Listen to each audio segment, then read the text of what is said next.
Because he thought that 3 skeletons should be enough for this round, his skeletons started killing the monster. When those monsters tried to attack Lin Moyu, he used Soul Blaze on them. Those monsters were on Lin Moyu's mercy. Instructors were surprised to see that Lin Moyu have a third summoned monster, they thought. Why didn't Lin Moyu use it before and summon it now? Why do we like hiding so much? Lin Moyu was bored. He thought that this exam is too uneventful. Even the Sinhai mines are better than this. There is no surprise at all. Instructors looks at Lin Moyu fighting and said that this isn't interesting. There's nothing exciting about this kid. They might as well as watch the others. On the other screen, Xia Shui was using Path of Fire magic attack. She knows that AoE attacks are Elemental Mage's strong suit. She can do this. On the other hand, Wang Zihao was using his strength to kill the monsters. Outside the arena, many students were gathered there. They were talking that it's too scary, there are too many monsters for them to kill. One said that a good thing he forfeited. They were talking that Lin Moyu is amazing. His skeletons instantly killed the monster. The moment it appeared, Yang Lin was also there. He told other students that Lin Moyu is his boss. He is amazing. He told them about the time when Lin Moyu soloed a nightmare level dungeon. They said, solo a nightmare level. One student said that's impossible even if it's Lin Moyu. In 4th round only 5 students were remaining who were fight. Feng Zhu is finally showing his true strength. He is a level 15 sacred swordsman. He came from the swordsman lineage of Feng family, so he knows that the final 2 rounds of the are the key to increasing scores. He was waiting for it. Wang Zihao was also going berserk. Berserk is a skill which increase strength and constitution by 500% for 5 minutes, and decrease agility by 200%. Lin Moyu killed the last wave of monsters. The instructor announced that the 4th round of exam ends. 5 examinees have passed. The results are as followed. First place is Lin Moyu with 3,605 points. Second is Zhu Mei with 2,470 points. Third is Xia Zhu with 2,270 points. Fourth is Wang Zihao with 2,265 points. And Feng Zhu is 5th with 220 points. People were talking that only 5 people passed. There's only 5 people left after the 4th round. Will someone really pass the 5th round if the 4th round is hard? No one imagined the difficulty of the 5th. Wang Zihao was exhausted, but he smiled and said that the 5th round is where they truly decide. The victor Xia Zhu was also exhausted. She saw that she is in the top 5. There should be no problem entering Xia Jing Academy. Wan Ming was also have some injury, but she confidently said that she is going to Xia Jing Academy. An instructor said to students that he know all of the students wish to enter Xia Jing Academy, but they should not rest easy after entering the top 5. Students will still be eliminated if they do not perform well enough the 5th round. He told students to do their best to earn scores if they want to enter Xia Jing Academy. Lin Moyu and Xia Zhu, both of them gets alert because it was going to announce the 5th round's rules. Instructor told them that all 5 of them will be teleported into a special space. The campaign space. The campaign space will continuously spawn all sorts of monsters in large numbers. It will be over 100 in the first wave. And it contains elite class, leader class, and even bosses. The faster they kill, the faster the monster spawns. The faster they become stronger. Everyone needs to regulate their own attack rhythm. Keep an eye on their score. The campaign space is split into 5 different phases. Each phases have a different score. Only the examinees can see the rules for the scores. Not even the examiner knows them. After entering the campaign space, all the examiner can see is the change of student score. So if students have any hidden cards, they should use them now. First phase's monster level is 15. Score after each kill is 50.5. Second phase's monster level is 16. Score after each kill is 100. Third phase's monster level is 17. Score after each kill is 200 points. Fourth phase's monster level is 18. Score after each kill is 400. Fifth phase's monster level is 19. Score after each kill is 800 points. Lin Moyu was teleported in dark, isolated place. He can feel the aura of death filled to the brim here. It looks like there was an unimaginable battle that occurred here. Lin Moyu thought is this to prepare them for the feel of a battlefield. There were level 15 furry beastmen. Lin Moyu can just see that monster's level. No skills or attributes were visible. That furry beastman roars towards sky. Lin Moyu looks at the sky and thought is this monster summoning his comrades with its roar. Lin Moyu's skeleton warrior attacked that monster, but it didn't die instantly. It looks like it has a high constitution. Lin Moyu said that if it didn't die in a single strike, then 2 will do. His skeleton warrior killed that monster. Lin Moyu used his corpse explosion skill on that monster's corpse. Lin Moyu's score started going up. Instructor realized that Lin Moyu took action. They were surprised that Lin Moyu's score went up by 500 at once. He instant killed 10 first phase monsters. Lin Moyu thought that since the monsters will attract his comrades with their roar, all he have to do is wait here for them to come. Lin Moyu noticed that the monster's corpse is disappearing. It can only exist around 10 seconds after dying. Lin Moyu summons 9 skeleton warrior and decide to change his plan. Lin Moyu told his 9 skeletons to attract all the monsters left over together. When one skeleton killed one monster, Lin Moyu used his corpse explosion skill on it. The monster's corpse started exploding all around Lin Moyu. Lin Moyu's total score get to 8,505 points. Everyone was to wondering, what is Lin Moyu doing?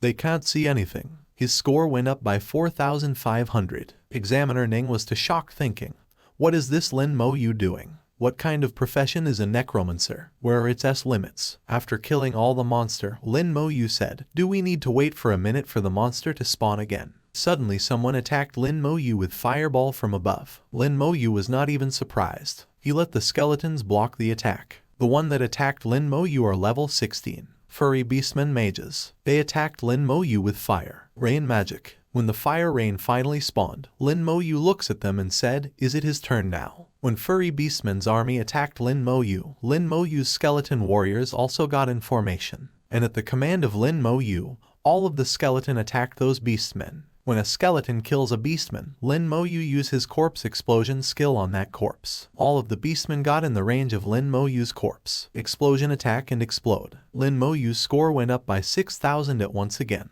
He killed 120 monsters simultaneously. Lin Moyu was at 14,600 points. Instructors were surprised to see that Lin Moyu has AoE attacks even though his summoned monsters are so powerful already. Examiner Ning said to them that Lin Moyu's soul flame attack is very overpowered too. Instructor for talking theirself. If Lin Moyu's necromancer class could surpass his legendary classes, he can stand up against those few classes. Another instructor told them that they can't say that yet. Being powerful in low levels doesn't mean it will stay the same when the level increases. They should observe a little more. When Lin Moyu felt that aura of death has increased, he realized that exams phase 2 is about to start. Lin Moyu saw that there are at least 40 beastmen packs scattered around him. This time the monsters are level 16, Furry Beastman Archer, and level 16, Furry Beastman Warrior. Lin Moyu was thinking that since the levels of monsters increased and their numbers doubled, other professions will have a hard time passing phase 2, and it will take them a lot of time either way. But Lin Moyu knows that it doesn't apply to him, so there's no need for him to worry. At the same time, instructors were talking that in the history of Shenzai exams, there's only one profession from a century ago that passed phase 3 in the campaign space. But they think Lin Moyu has a high chance. He is too overpowered. Instructors suspect that Lin Moyu has awakened a talent. Everyone started talking that if he does awaken a talent, that's great news to humankind. A genius who awakened his talent not long after unlocking his profession. Maybe Lin Moyu will awaken a new talent again when he undergoes second unlock. Professions with talent are extremely rare, and dual talents are 1 in a million. Will they be so lucky to meet one? When the result was calculating, Lin Moyu was first with 34,605 points. Yasha was second with 7,270 points. Fang Shu was third with 6,200 points. Instructors were surprised when they saw that Lin Moyu entered phase 2. Lin Moyu instantly killed 200 monsters again. An instructor said to another that they're just gifting Lin Moyu marks now. If it wasn't because they don't have rights, they'll send a couple dozen bosses at him. On the other hand, at Caijing, Shenzai Empire capital, at the Trial Tower real location, one of the 3 divine towers of Shenzai Empire, dark clouds were forming above the city. The dark energy was attacking Trial Tower. A yellow spiritual hand tried to stop it from reaching Trial Tower. A demon head appeared in that dark energy and said that no one can stop it. That yellow spiritual hand make a spiritual power core to stop that demon. He said to demon that he is seeking death. That demon, while laughing, he said that he is just a clone. Kill it all they can. Those children in the Trial Tower, however, will not be safe. That yellow spiritual hand grabbed that demon and destroyed his body. Some experts were floating around Trial Tower. One of them said that he never thought the bastards from the abyss would dare to commit a sneak attack. That evil light speed is too fast. It looks like they came prepared. Other experts said that their goal is the children in the campaign space. The bastards from the abyss sneaked inside and disturbed the space inside. The power of the abyss is polluting the rules. The ground within the tower was taken from abyss soil. It is advantageous to them. In those experts was Bai Yiwen, Shenzai Empire top-level expert. Bai Yiwen asked another expert, how long does it take to correct this? Other expert told him that it will take 1 hour. On the other hand, Lin Moyu was surprised to see that the monsters disappear. All of a sudden, Lin Moyu hears someone's footsteps. It was Zaizu. She was surprised to see Lin Moyu. When Lin Moyu saw her, he was surprised. He thought, why is Zaizu here? What happened to the campaign space? Why can the examinees meet each other? Zaizu asked Lin Moyu that she was killing monsters. Then it suddenly disappeared. Do he know what happened? Lin Moyu told her that he don't know. All the students started gathering there. Suddenly Bai Yiwen's hologram image appeared in sky inside the tower. He told children that he is Bai Yiwen. Children call him God Bai. Even instructors were surprised. Why did the God Bai appear? Did something happen to the campaign space? Bai Yiwen told the students that the demons from the Abyss world have invaded the campaign space,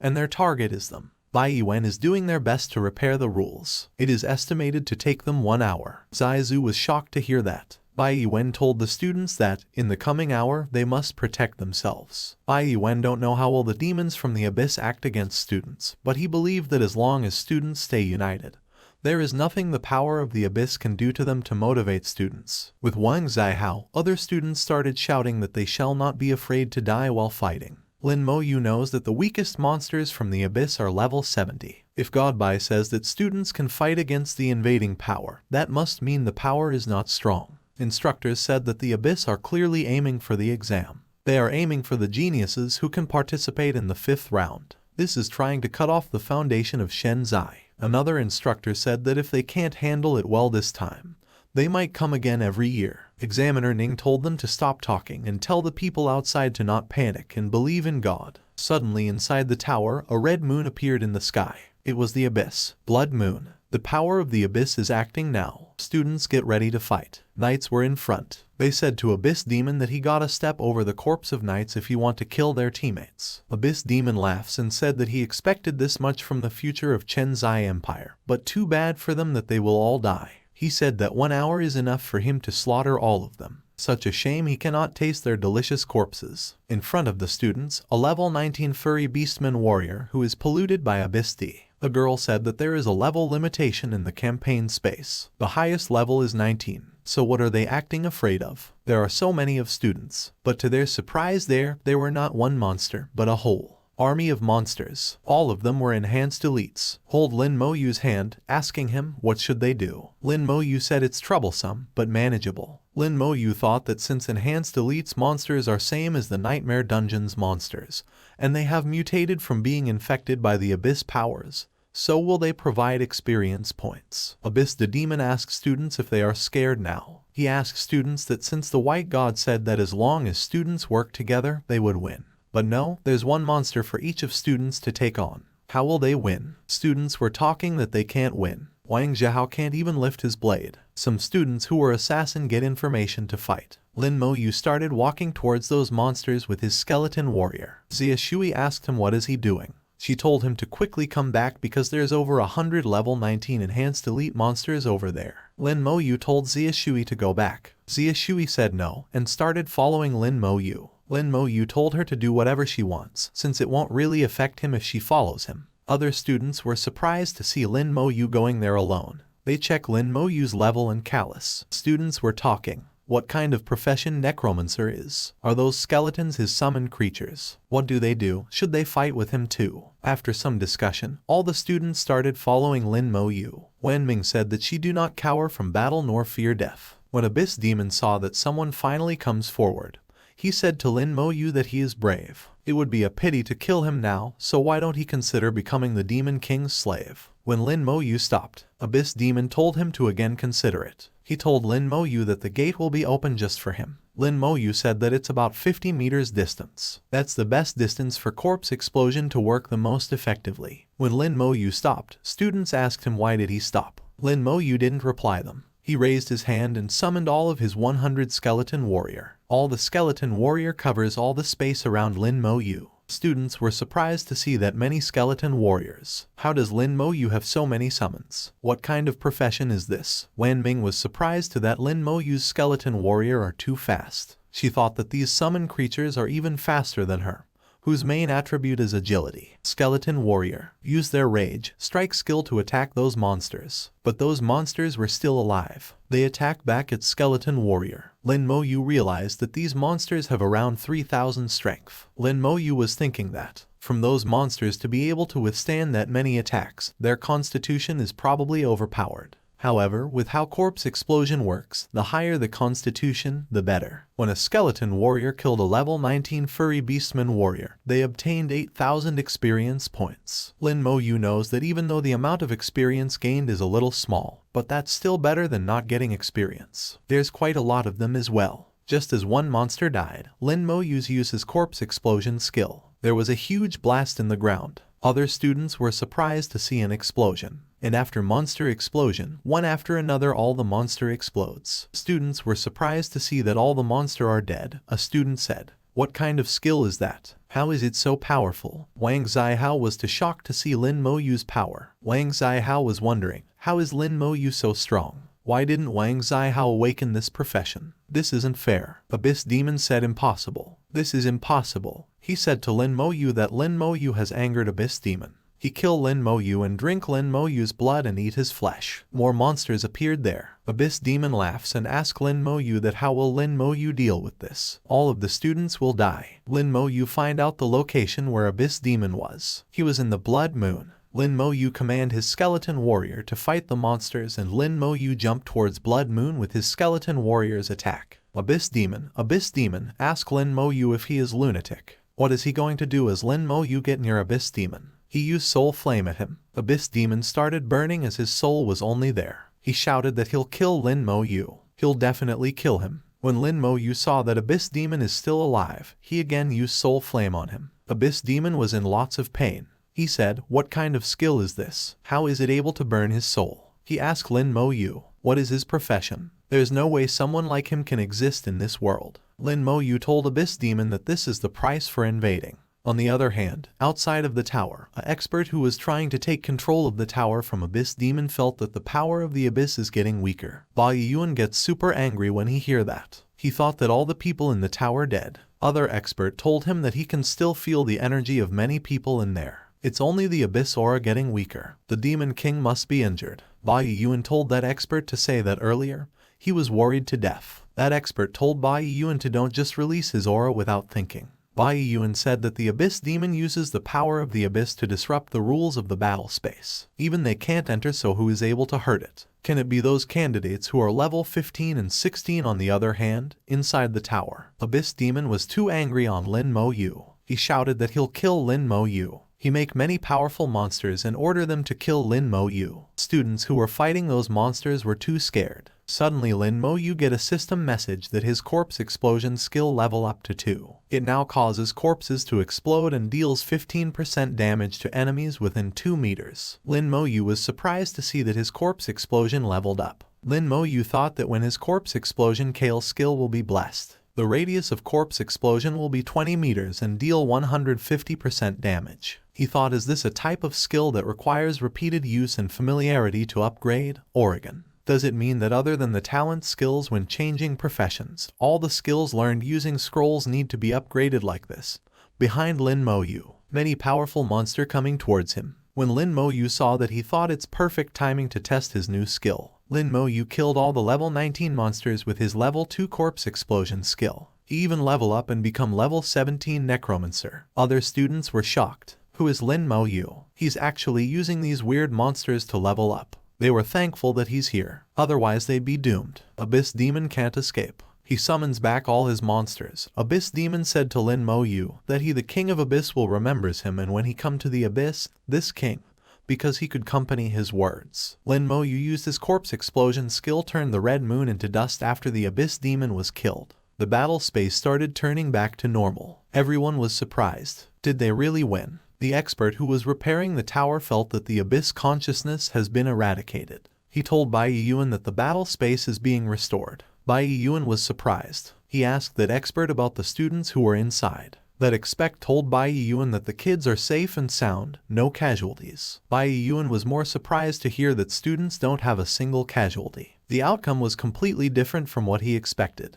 He wants to know what exactly happened inside the battle space. Bai Yuan told that expert to be safe, teleport the kids back. After that, retrace what happened inside the battle space. Xiao Su was worried about Lin Moyu. She asked Lin Moyu if he is okay. Lin Moyu told her he is fine. Suddenly Bai Yuan's hologram image appeared into the sky of the tower. He told everyone that the abyssal power has disappeared and the battle space is back to normal. All the students will be sent back to their original testing site, and the exam results will be announced later. Xiao Zhu was thinking they couldn't even contend against those orc warriors. Thankfully Lin Moyu was here. When all the students teleport outside, it announced that the main combat exam is over. All examinees wait for the final score evaluation. The main combat exam results consist of points and evaluations. Top-tier academies aren't just about having high points. The evaluations need to be excellent as well. And their evaluations, unlike other examinees, are given directly by the high-ranking officials of the Shenzai Empire. Examiner Ning was wondering what exactly happened inside the battle space, but he is kind of looking forward to what kind of evaluation Lin Moyu will receive. From the outside, Bai Yuan was watched the past image of what happened inside the tower. He was surprised. Lin Moyu, a necromancer. Bai Yuan have heard of this class before. It's a brand new class that appeared in the Shanghai city of Jiangning province. He didn't expect him to turn the tide.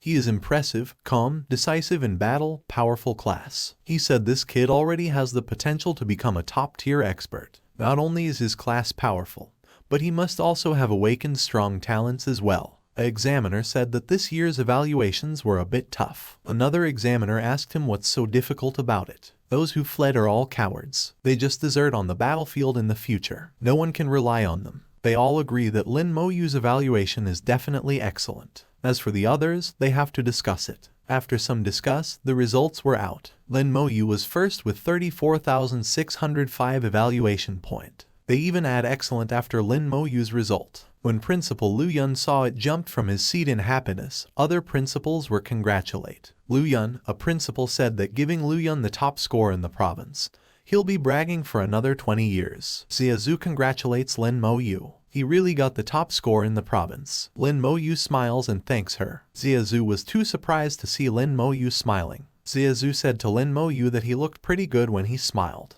Why don't he ever smile normally? Others' results started coming. Xia Zhu was second with 76.0 evaluation points. Principal Lu Yun gets more happy because the second place is also his. Other principals really envy him. In third place was Feng Zhu with 67.0 evaluation points. In the fourth place was Zhuo Mei with 63.25 evaluation points. And in the fifth place was Wang Zihao Whitey, 63.0 evaluation points. He get poor word was apt with his name. Wang Zihao was confused why his evaluation is poor. He nod hey once this evaluation comes out. Forget about Zhaijing Academy. Even the top 20 higher tier academies of the empire won't accept him. He started shouting that he don't accept it. He was angry. Why give him a poor evaluation without evidence? He said this isn't fair. Blue light appeared. Bella Wang Zihao's leg, and was said that Wang Zihao violated the rules of the exam area. He has expulsion. After that, the announcement continued for combat class professions. It announced that this year's top scorer in Jiangning province is Lin Moyu. Yang Lin and all the students from Lin Moyu's province were too happy. Yang Lin said that Lin Moyu is their leader because he is the top scorer in the province. Instructor told everyone to be silent because an imperial order has arrived. Everyone was surprised to hear about imperial order. They threw isn't the provincial top scorer title enough. It announced that Lin Moyu has become this year's national exam top scorer. The whole state was shocked to hear that Lin Moyu is the national top scorer. Principal Lu Yun was too shocked. He asked another principal if he didn't hear wrong. Did he? Moyu is the national top scorer. Principal Lu Yun was already in the heaven with the fairies. He was repeating the word national top scorer again and again.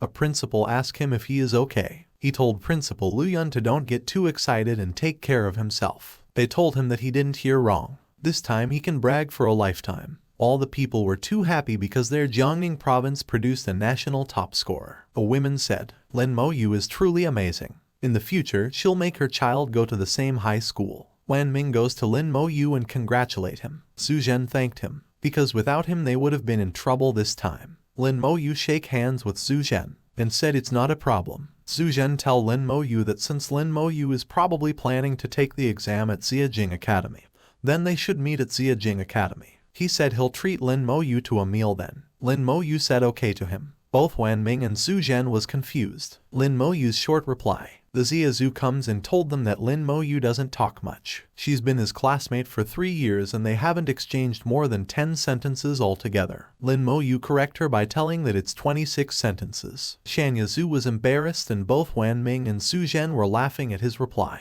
After some time at Lin Moyu's home, Lin Moyu was sitting in front of his sister's photo and told her that she'll be at Jiajing Academy soon. He told her grandma that he have become the national top scorer. Suddenly there was knocking on the door. It was Principal Lu as Lin Moyu was about to ask him why is he here. Another person who was with Principal Lu Yun released terrifying aura at Lin Moyu. Lin Moyu was surprised. Duel fell such a terrifying aura. Even breathing feels difficult. Lin Moyu immediately summons his skeleton warrior to fight. The person with Principal Lu Yun was Bai Yun. He told Lin Moyu that he have good reaction. Lin Moyu greets Lord Bai Shen. When Lin Moyu greets the god Bai Shen was impressed to see that Lin Moyu is calm, composed. He has excellent instinctive reactions. He is a good seedling. Bai Shen told Lin Moyu that he have came here this time to talk to Lin Moyu about the matter of Jiajing Academy. Lin Moyu take them to their sits and he was pouring tea to them. Principal Lu Yun asked Bai Shen to please don't mind Lin Moyu's hospitality, because Moyu's sister went to Jiajing Academy last year, so he's been living alone.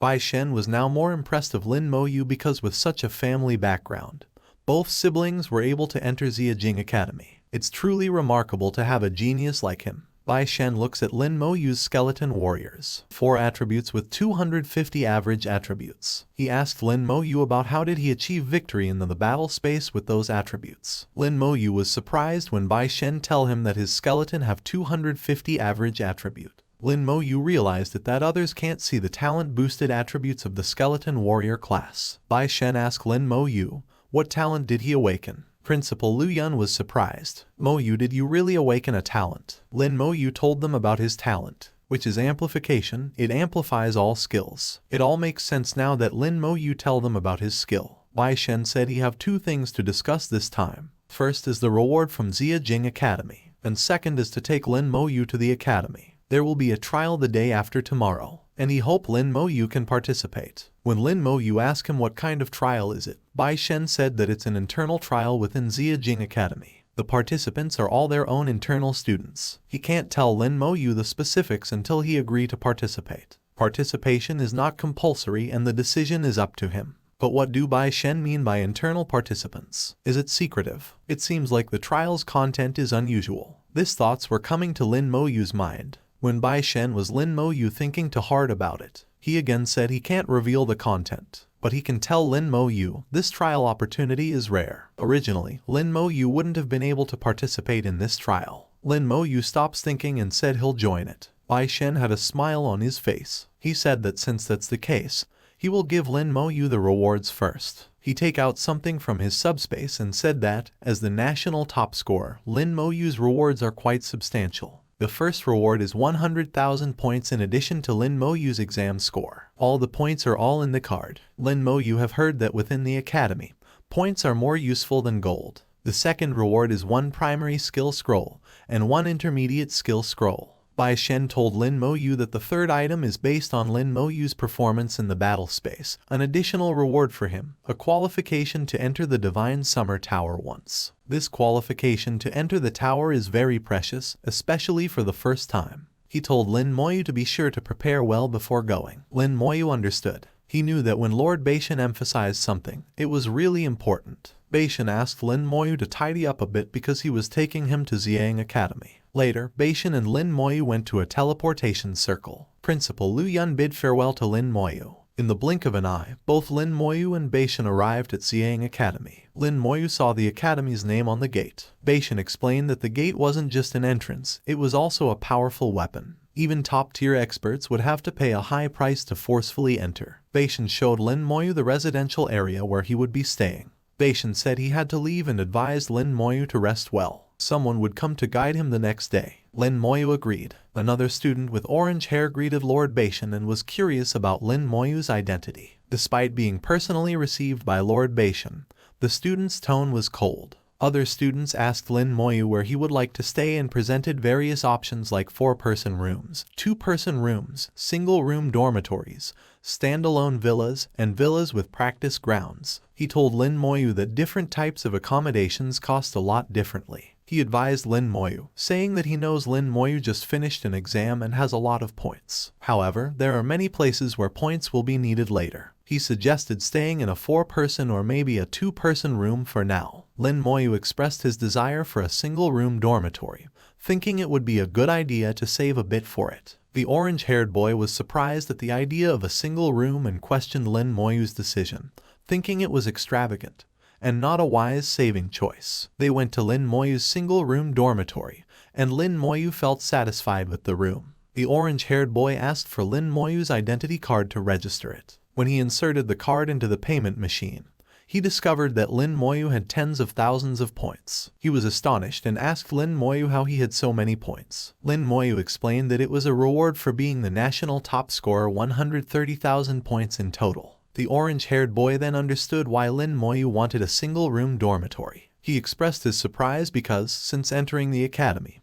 he had only earned a total of 10,000 points and didn't have anywhere near what Lin Moyu had. As they parted ways, the boy told Lin Moyu to rest well and to come find him if he needed anything. He also reminded Lin Moyu to get a communication device the next day, as it would be inconvenient without one. When Lin Moyu sat by the window, he observed someone practicing skills outside at night. Lin Moyu thought that Saijing Academy was indeed a place where everyone was working hard. He believed that in this kind of atmosphere, leveling up would be much faster than before. The next day, while Lin Moyu was meditating, someone suddenly rang his doorbell. It was Ningyi. Lin Moyu opened the door and she asked him what was wrong. He seemed to be just looking at her. Lin Moyu confirmed that he recognized her. Ningyi held Lin Moyu's hand and asked him to join her for breakfast and a tour around Saijing Academy. In the cafeteria, Lin Moyu paid for the food, surprising Ningyi. She questioned how he was paying with points when coins were the usual currency. Lin Moyu explained that he didn't have coins, only points. Ningyi advised him to say so if he didn't have coins and not to waste points, as they are hard to earn.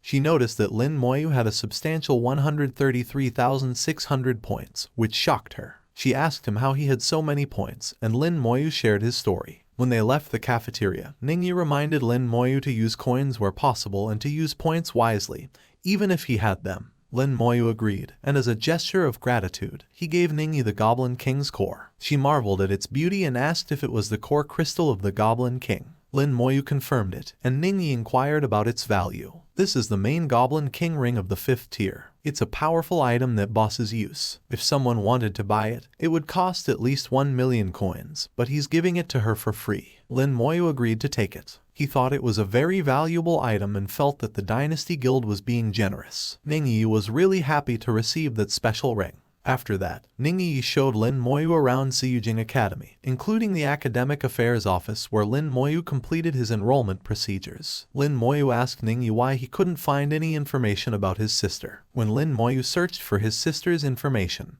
there was no data available. Ningyi told Lin Moyu that his sister might be on a confidential mission from the academy, so her information can't be accessed. Another possibility is that she joined a more specialized college, like the Divine Creation College. She might be in a specific college, so there's no need to worry. Lin Moyu thanked Ningyi for her assistance, and she reassured him that everything was fine. Now, let's talk about the important stuff. She told Lin Moyu that she brought him to the academy today to show him around. But she also has another task. Ningyi went into a class and called his sister Tao Tao. She said she brought someone who's the top scorer in the country. A pretty girl came to meet Lin Moyu. She introduced herself as Zhang Tao Tao, a level 23 elf knight. Lin Moyu told her he's a level 17 necromancer. There was a guy with blonde hair who seemed surprised that Lin Moyu was only level 17. He asked if they were joking. He said even if Ningyi was bringing someone, she shouldn't just bring anyone. That blonde guy was Lin Zhen. Ningyi asked Lin Zhen what he meant by that. She told him to watch his words. Moyu is the top scorer nationally. Some guys with Lin Zhen said being the top scorer means nothing compared to their team, the Hidden Dragon team. Lin Zhen said he'd seen the previous top scorers and they were all bad. Lin Zhen confronted Lin Moyu and told him he knew he was introduced by Lord Beishan,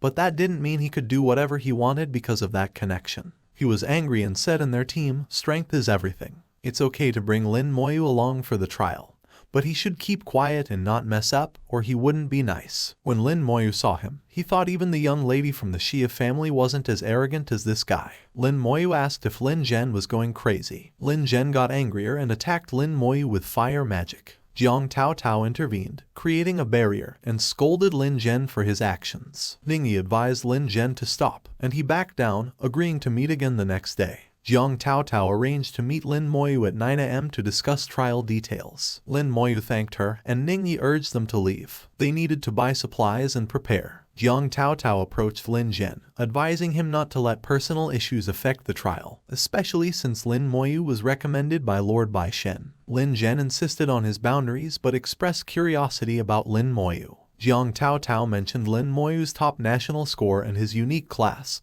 suggesting he might be extraordinary. Lin Zhen doubted the usefulness of newcomers, including Lin Moyu, but Jiang Tao Tao argued that some classes are valuable. Lin Moyu and Ningyi left the room, with Ningyi warning against quarreling with Lin Zhen. They planned to purchase healing and mana potions and communication devices but struggled to decide. Ningyi needed help from Lin Moyu to buy some things. She asked him to get 10 red and blue potions each, and a communication device. When Lin Moyu got the device, Ningyi was happy because now she could bother him anytime. She asked Lin Moyu to be friends, and he added her. After spending the day together, Ningyi left Lin Moyu in his room and told him to meet at the trial the next day. Lin Moyu knew he had to prepare more for the trial, so he used his primary skill scroll and successfully acquired the slow curse skill. The skill slows down enemies within a 50-meter range by 50% for 10 minutes. Lin Moyu's talent amplification improved the skill, extending the range to 50 meters and increasing the slowing effect to 50%.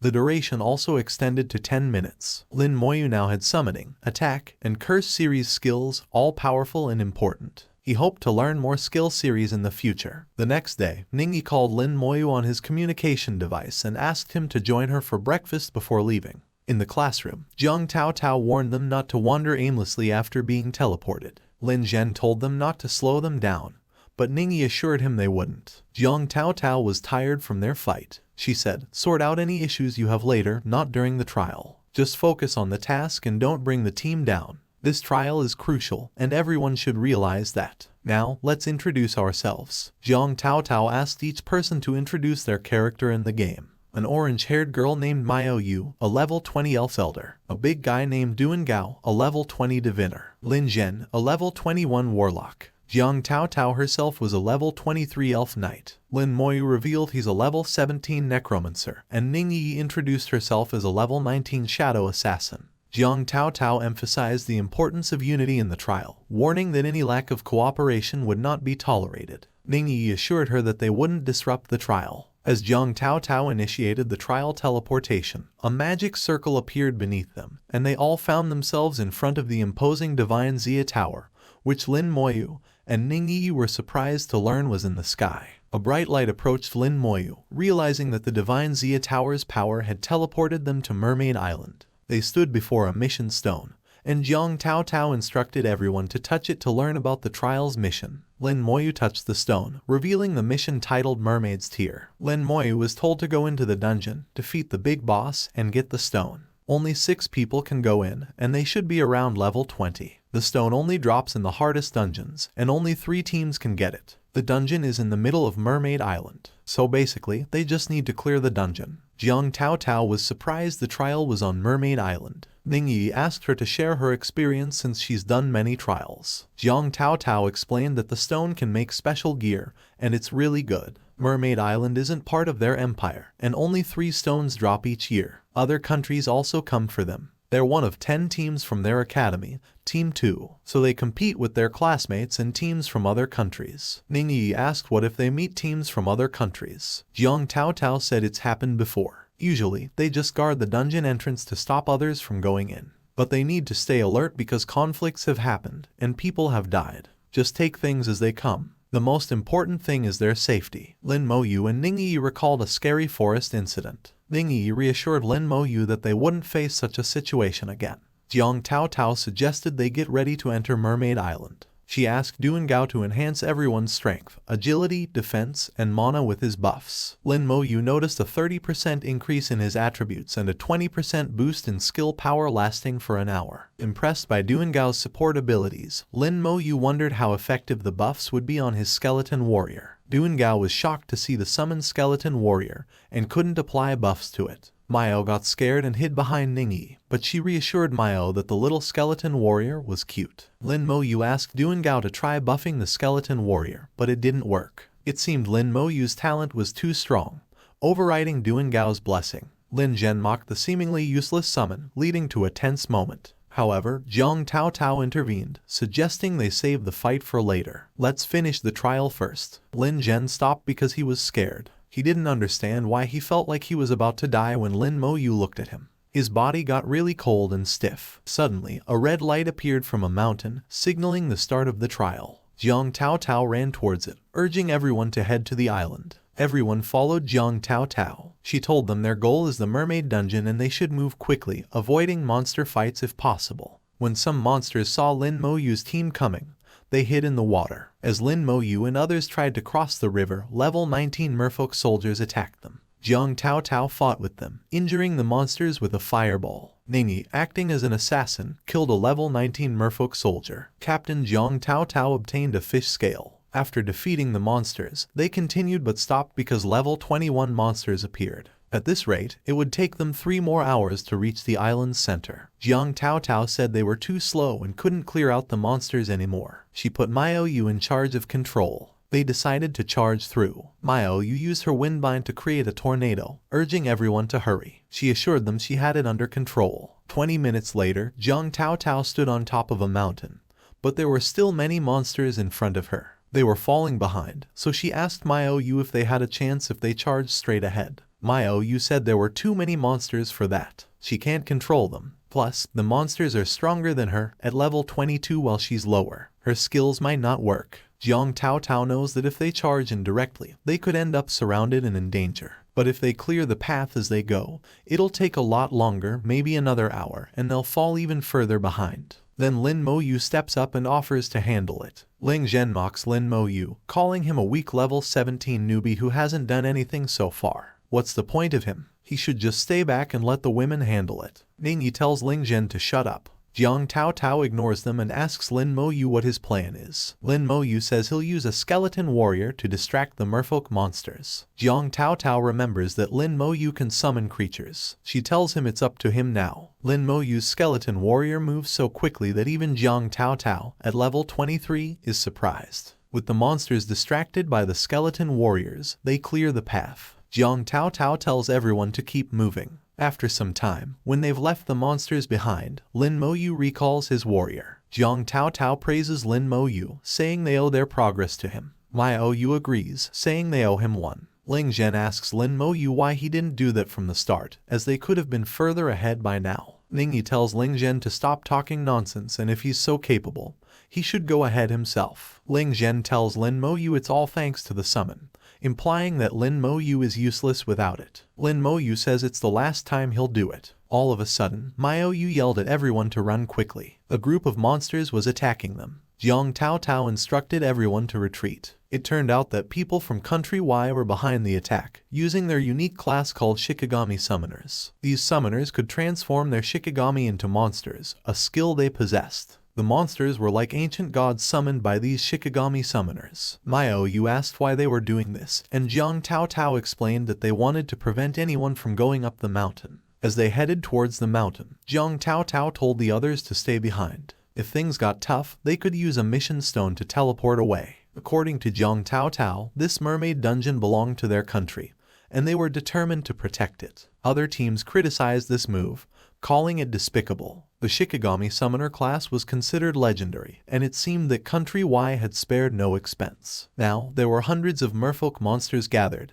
and clearing them would take hours. Lin Moyu began summoning skeleton warriors to deal with the monsters. Jiang Taotao questioned if he could handle it. Lin Moyu used his skeleton warriors to draw the monsters away, surprising everyone. He summoned 2 skeleton warriors, revealing that he had 2 summons. Lin Moyu instructed his skeleton warriors to lure the monsters away. Instead of using corpse explosion, he decided against it to prevent losing experience points. Everyone was excited to see another skeleton warrior. A guy promised to treat Lin Moyu to drinks after the trial. Lin Moyu summoned another skeleton warrior. Once the situation calmed down, everyone warned the Shikigami summoners not to get too confident. The hunters praised Lin Moyu and said they would bring him along for the next dungeon run. They thanked him. Lin Zhen was unhappy that summoners from other countries were getting close to him. He didn't understand why, with so many monsters around, they weren't held back for at least a few hours. He ordered his team's archers to be ready and told them to stop others. The country-wise archers attacked hunters and mages from other countries and put up protection shields. Lin Moyu's skeleton warrior positioned itself in front of him for protection.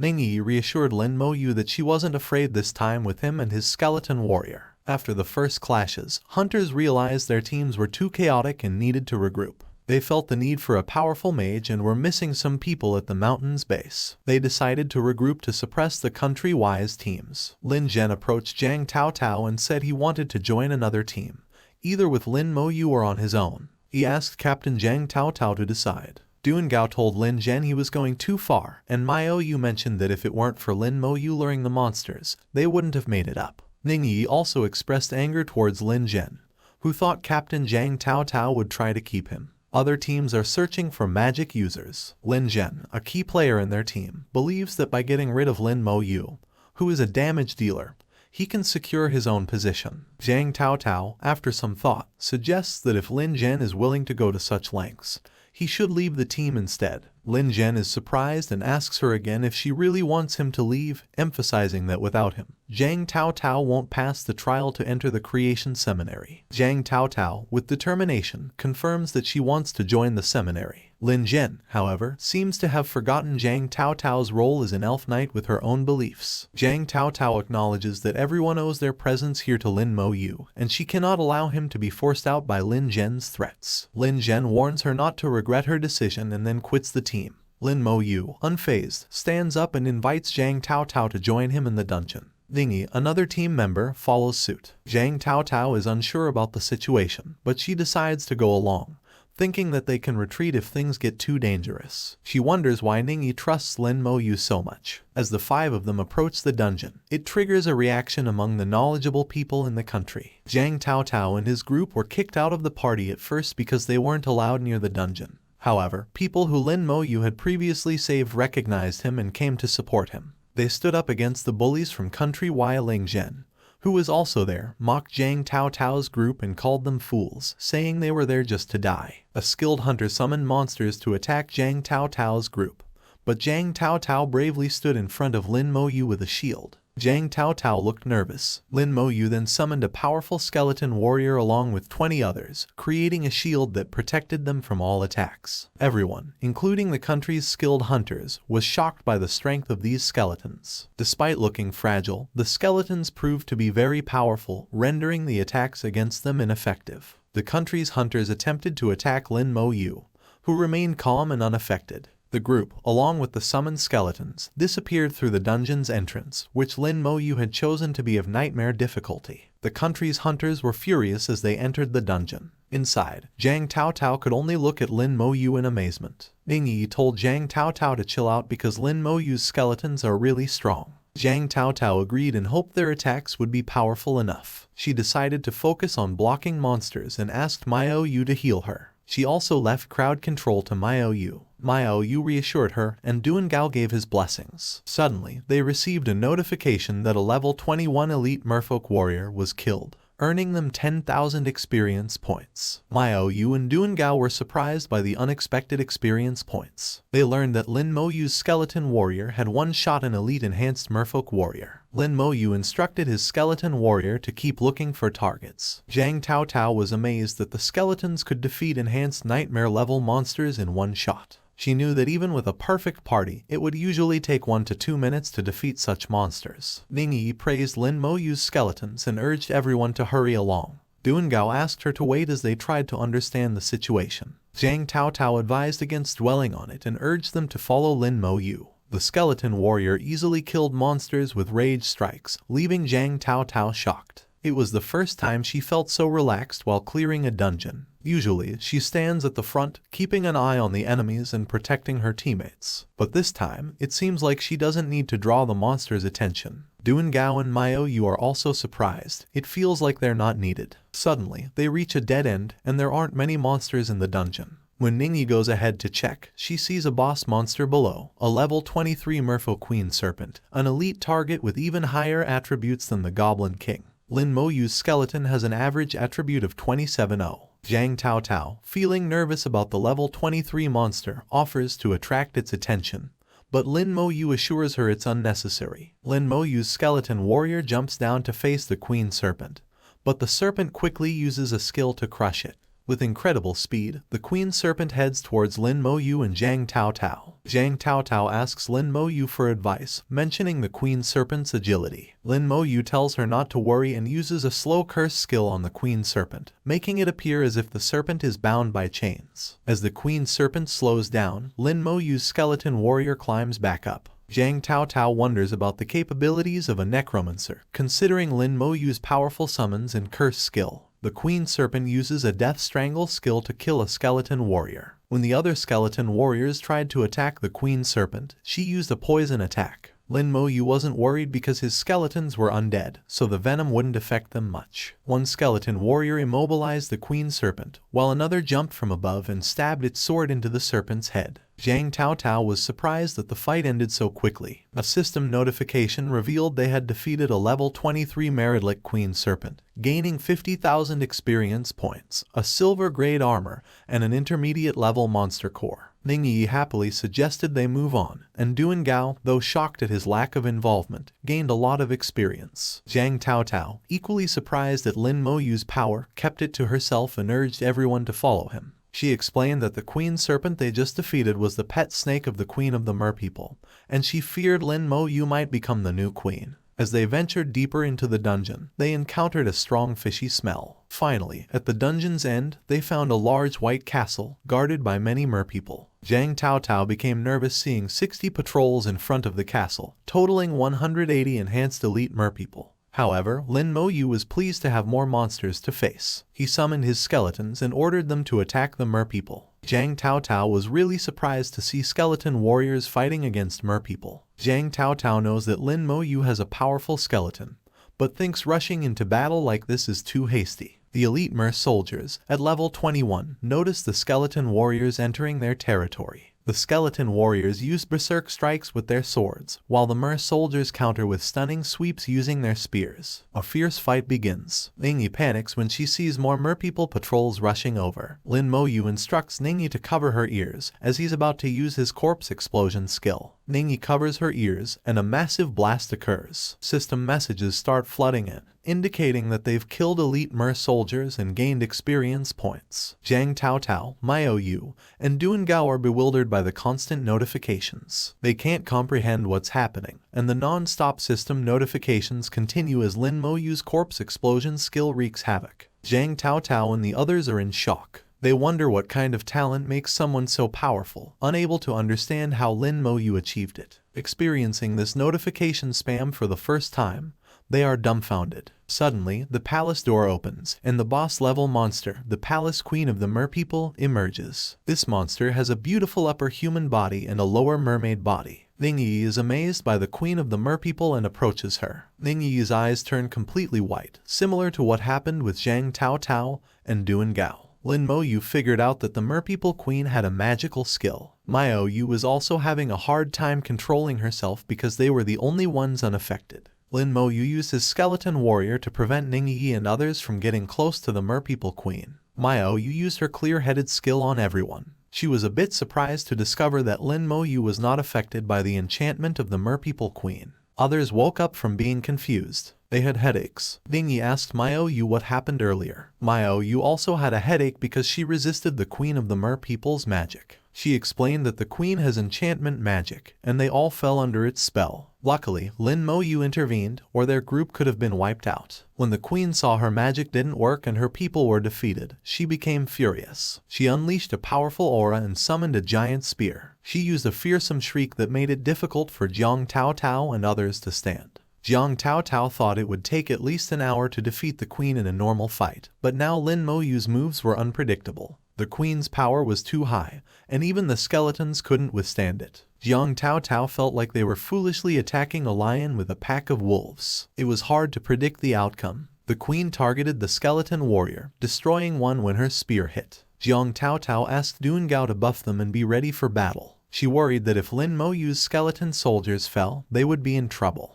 They're moving forward, but Lin Moyu said they don't need to. He used his slowing curse on the queen of the mer people. When she got tied down by the curse, she got angrier and used water to break free, destroying the skeleton warriors around her. Lin Moyu's 12 skeleton soldiers were destroyed. Jiang Taotao watched and thought the skeleton soldiers wouldn't last much longer. She thought it would soon be their turn to attack. Jiang Taotao suggested that Lin Moyu command the skeletons to retreat, but he ordered them to charge at the queen instead. He summoned more skeleton warriors, covering the ground with dark energy, and 87 more skeleton soldiers appeared. They all charged at the queen, shocking Jiang Taotao and others. They realized Lin Moyu had many summons all along but didn't use them all at once before. Duengao found it terrifying and understood why Yi had faith in Lin Moyu. Yi was amazed to see Lin Moyu become stronger so quickly, surpassing her expectations. The skeleton warriors surrounded the queen and began attacking. She used her tears, a special skill, making Moyu worried.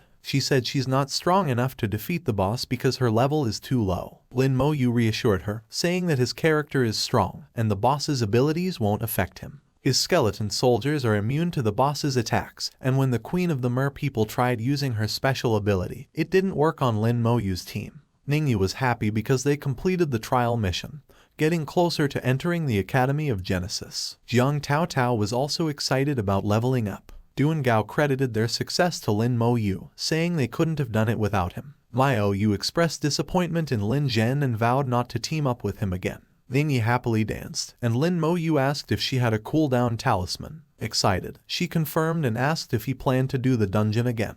The team realized they could use cooldown talismans and quickly finish the dungeon. When they exited, everyone was surprised at how fast they completed it, taking less than half an hour. In a country, some hunters mock Lin Moyu, saying he and his group only run away from fights and their skills are just for show. Other hunters, whom Lin Moyu had previously saved, try to cheer him up, emphasizing that his safety is more important than clearing the dungeon. Lin Moyu joins them, and Lin Zhen makes fun of them for not dying but questions the point of entering as a party. Jiang Taotao, a member of the group, raises her shield and warns everyone to be careful as no one else has entered the dungeon. Moyu reassures her, mentioning that they have Lin Moyu with them. Jiang Taotao instructs Ningyi to execute their planned strategy, and she confidently pulls out a cooldown talisman. Lin Moyu and Ningyi re-enter the dungeon, surprising other hunters with the high-level difficulty. Some hunters wonder if Lin Moyu and Ningyi are attempting something risky. Jiang Taotao expresses concern, stating that they can only rely on the two of them now. Moyu reassures her, citing Lin Moyu's demonstrated skills in the dungeon.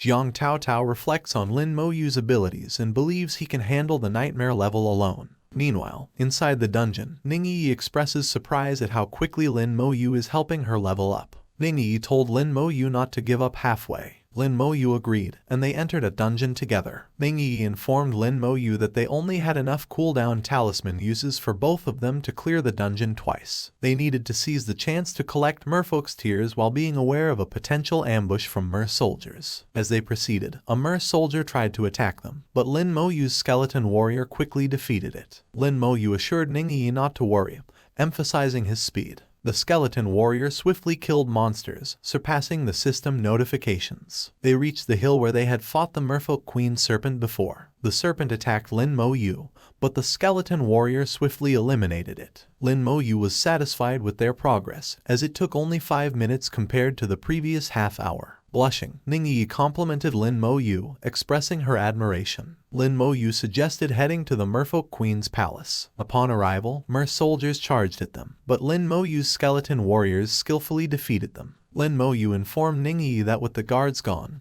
the queen would likely appear soon. Okay, so there's this mermaid queen, who's like a big boss in the game. She comes out of her palace. Ningyi, one of the characters, hides behind another character, Lin Moyu, because she doesn't want the queen to enchant her. She asks Lin Moyu to defeat the queen. He smiles at her cuteness and uses some powerful skills to kill the queen. They get a bunch of rewards for defeating the queen, including experience points and a special weapon. Ning-yi levels up to 20 and feels happy about it. She asks Lin Moyu to keep going to get more rewards. Lin Moyu remembers when he first met Ning-yi, she was level 19 and he was level 10, but now she's only just reached level 20. He thinks she doesn't like leveling up much. When they leave the dungeon, Ning-yi tells someone named Zhang Tao Tao that they're finished. Others are surprised because they came out so quickly. They thought Ning-yi and Lin Moyu couldn't defeat any monsters, but they're amazed that Ning-yi used a powerful item so quickly. She's rich, so she should be responsible. Ning-yi ignored everyone and used a cooldown talisman to quickly enter the dungeon. Zhang Tao Tao was surprised that Lin Moyu finished in just 10 minutes. Moyu realized Lin Moyu is more capable than they thought. Inside the dungeon again, Ning-yi set a timer to see if they could be faster. Lin Moyu was surprised that Ning-yi was treating it like a game.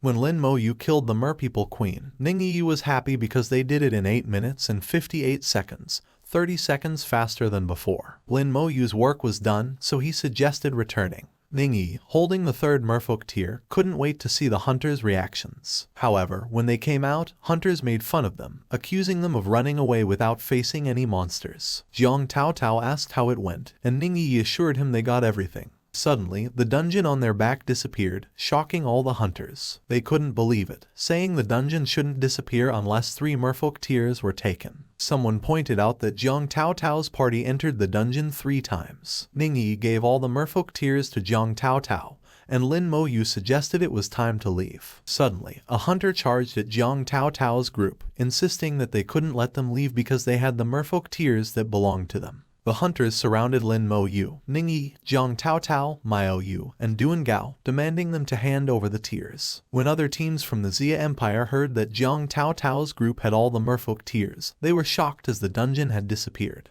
They decided they couldn't let anyone take the tiers from Zhang Tao Tao. All the teams gathered to fight, and a legendary Shirogami user from another country targeted Lin Moyu as his enemy. He used 2 huge Shirogami monsters to block Zhang Tao Tao's group. Zhang Tao Tao was scared, but Lin Moyu used the Soul Blaze skill to attack the monsters. The monsters started burning, shocking the legendary Shirogami hunter with Lin Moyu's power. A serpent-headed humanoid with a massive axe attacked Lin. The Hidden Dragon Squad's attacks were ineffective, and the Onmyoji scoffed at their efforts. Skeletal warriors leaped into the air, confronting the giant axe Shikigami with a simultaneous rampage strike, their swords glowing red. With a strength of 2,700, the skeletal warriors swiftly defeated a powerful Shikigami, turning it into blue smoke. Lin and others were surprised at its unexpected weakness. The skeletons easily cut down the supposedly mighty Shikigami. Was it weak or were the skeletons too strong? After defeating the Shikigami, its Onmyoji master suffered a backlash, turning pale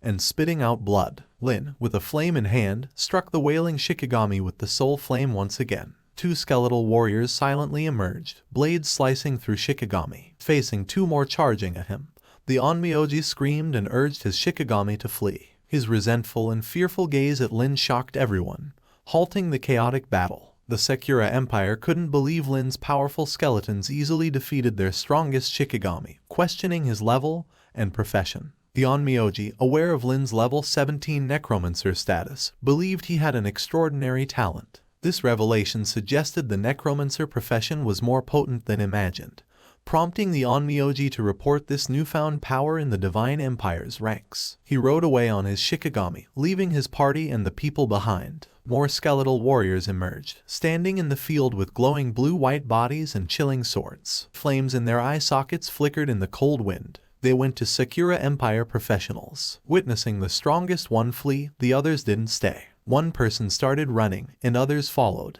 With everyone screaming and fleeing, Sakura Empire's formation crumbled. Divine Empire professionals laughed and chatted, finding Sakura Nation guys amusing as they panicked and ran away. It was truly hilarious to see them flee in such a panicked state. With so many professionals, they were scared away by a few skeletons. They're utterly useless. Another pointed out that these skeletons can even tackle nightmare-level dungeons. If it really came down to a fight, wouldn't those from the Sakura Empire just be serving themselves up? Of course, they had to run or they'd be dead. Many looked towards Lin while discussing. Lin's actions speak louder than words. The image of Lin swiftly killing the Shikigami just a while ago remained vivid in their minds. Everyone seemed relaxed, except for Jacob. His gaze, now and then shifting to Lin, was filled with resentment and regret. Had he not pressured Cao Cao or threatened the party before, he too would have been one of those who completed the trial. Then, he shook his head. In his heart, he felt he had done nothing wrong. His hatred towards Lin was overwhelming. Staring at Lin's back, he thought, "Just you wait." After the party returned to the trial stone and completed the trial, they were enveloped by a shining light. They soon found themselves in front of the virtual shadow of Divine Tower. A few seconds later, a majestic deep voice echoed, "Trial mission is over, begin the return." Each person was swiftly teleported back. In just over 10 seconds, they were back at the academy. Once in the classroom, Ningyi, exhausted, collapsed onto her desk. Cao Cao, with a smile on her face, relaxed after returning. Gratefully, Cao Cao approached Lin to thank him for his help during the trial. It was incredibly crucial for her. Lin simply implied that no thanks were needed. Ningyi chimed in saying Cao Cao was being too formal with Lin, saying, "Lin may not talk much, but he's genuinely kind-hearted." Even though she hadn't spent much time with Lin, Ningyi had an unwavering trust in him. Cao Cao smiled warmly as she looked at the two. Suddenly, Lin's communicator buzzed with a new message. It was from White Divine, summoning him to the administration office. A few minutes later, Lin arrived to find White Divine sitting, waiting for him. White Divine gave a hearty laugh, waving Lin over, mentioning he had seen the video recording of the trial. Lin simply responded he had done what was expected of him. White Divine's smile widened, unfazed in victory and defeat, such as the temperament of top warriors. White Divine was pleased with Lin and proceeded to ask if Lin knew the purpose of the mermaid's tear. Lin shook his head. He was mostly clueless. He still had no idea about the significance of the mermaid's tear, despite it being the objective of the trial. White Divine explained that very few were aware of its use in the trial, considering most were underleveled for the item, rendering it useless for most. The mermaid's tear, he revealed, was crucial for the successful awakening of talents during the second phase at level 40. Items that could aid in such awakenings were exceedingly rare. Even though the mermaid's tear was a lower grade item, it's still very valuable. Thankfully, with Lin here, they secured the mermaid tear for their empire. White Divine then asked Lin what he wanted as a reward. Remembering that he couldn't access information about his sister, Lin asked White Divine if he could help him find someone. White Divine chuckled, anticipating Lin's request. He explained that Lin's sister, Lin Mohan, had joined the Creators Academy at the beginning of the year, which is why Lin could only see blank records. And this revelation left Lin somewhat shocked. Ningyi and Charlotte also told him that once he gets the opportunity, he should join the Creators Academy. White Divine sensed Lin's questions but couldn't reveal details about Creators Academy students due to regulations. Lin couldn't see his sister before joining.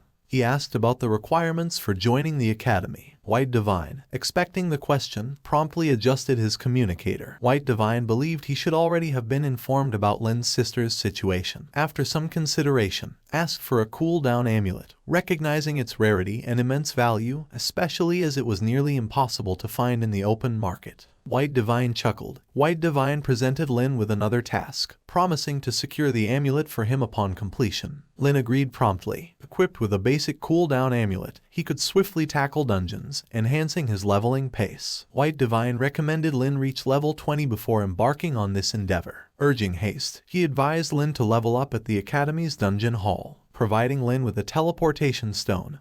White Divine emphasized its exclusivity, not commonly given to students. Lin, wordlessly, promptly activated the stone, surprising White Divine. Arriving at the dungeon hall, Lin was met with a cacophony of voices. Students were actively recruiting members for their teams. Lin opened the communicator and read the requirements sent by White Divine for joining the Creators Academy. Lin couldn't understand how his sister managed to level up, but he is happy to see his sister becoming even stronger. After reading the level requirement, Lin continued to the second requirement, which was to pass the level 30 dungeon, Abyssal Frontier, with hell difficulty. Suddenly, a gentle voice came from behind Lin. He turned to see a young female student standing there. She seemed a bit shy, took a deep breath, mustered up courage, and asked Lin if it was his first time in the dungeon hall. It seems this girl wanted to earn points as a side hustle. Lin asked how much, and she immediately said, 100 points will do. But 100 points weren't much for Lin, so he transferred the points to Harmony. Receiving the points, Harmony let out a sigh of relief, showed a sweet smile, and thanked Lin. Harmony began to introduce the dungeon hall. The main function of the dungeon hall was to grant the students the opportunity to various dungeons. Additionally, there were 2 large dungeons for over 40 people raid party. She then led Lin to a crystal ball, where each dungeon had corresponding clearance records. Here, professionals could complete missions to earn points or join teams and recruit members. Finally, Harmony asked Lin if he had any more questions. Lin's only question was about how to obtain contribution points. Harmony explained that there weren't many ways to earn them,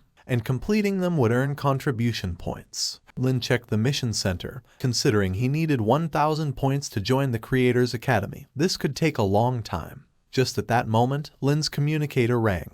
Upon hearing Lin received 50 points, Oliver said that Lin indeed deserved the highest points. Oliver excitedly spoke a lot before ending the call. The several people nearby were also stunned. What kind of trial mission could award 50 contribution points? Some doubted Lin's claim, considering he didn't seem high level. Many thought Lin and Harmony were just boasting. Lin, unaffected by the whispers, thanked Harmony. She nodded in response, wished him luck, and he proceeded to examine the dungeon requirements on the crystal ball. The dungeon allowed entry for levels 15 to 19, costing 10 points for entry and 40 points to refresh cooldown. The current dungeon record stood at 58 minutes, unbroken for 3 years. The second place time was 1:17, nearly 20 minutes slower. Lin paid 10 points to teleport into a nightmare difficulty dungeon. The crowd erupted when they saw Lin, a low-level noob. They laughed at his supposed bragging about 50 contribution points. Some thought Lin would chicken out in the nightmare-level dungeon. Harmony believed otherwise. Lin entered an ominous ancient forest filled with beastly roars. He summoned skeletal warriors and checked his level, still 70% away from level 18.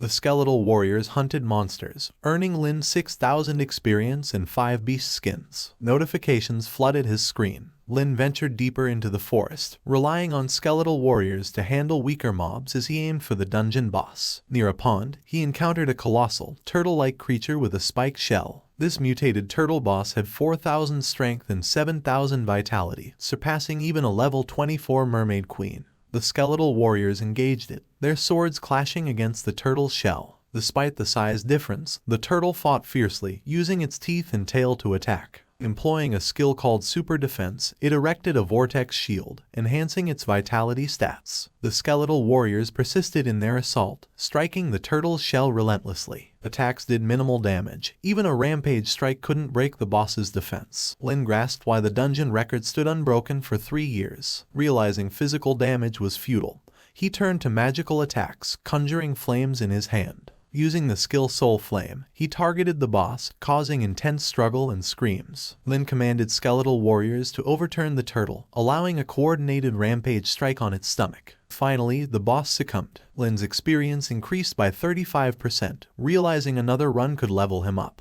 Upon the boss's defeat, a bell echoed in the dungeon hall, drawing in more people. Surrounded by a mesmerizing crystal ball emitting a brilliant light, a new record appeared, shocking everyone in the hall. A level 17 individual had cleared the mutated forest in just 35 minutes. Lin, the achiever, earned 1,000 points and 5 contribution points for refreshing the dungeon record. Though the reward was a one-time deal, Lin was pleased with the contribution points. Onlookers, initially skeptical, despite the chatter around him, Lin decided to clear the mutated forest again after paying points to bypass the cooldown. Lin chose the nightmare level again and, about 20 minutes later, appeared at the dungeon entrance, reaching level 18. This time, he broke his own record, clearing it in just 24 minutes and 32 seconds, perplexing onlookers. The previous record, set by a coordinated 5-person party, stood unbroken for 3 years. Unexpectedly, Lin shattered it by soloing. Moving on to the level 20 Spider Lair dungeon, he aimed to break its 3-year-old record of 1 hour and 12 minutes. Lin, in need of contribution points, selected Nightmare difficulty and entered the dimly lit lair. Using a soul flame for extra light, he observed rock walls with small holes,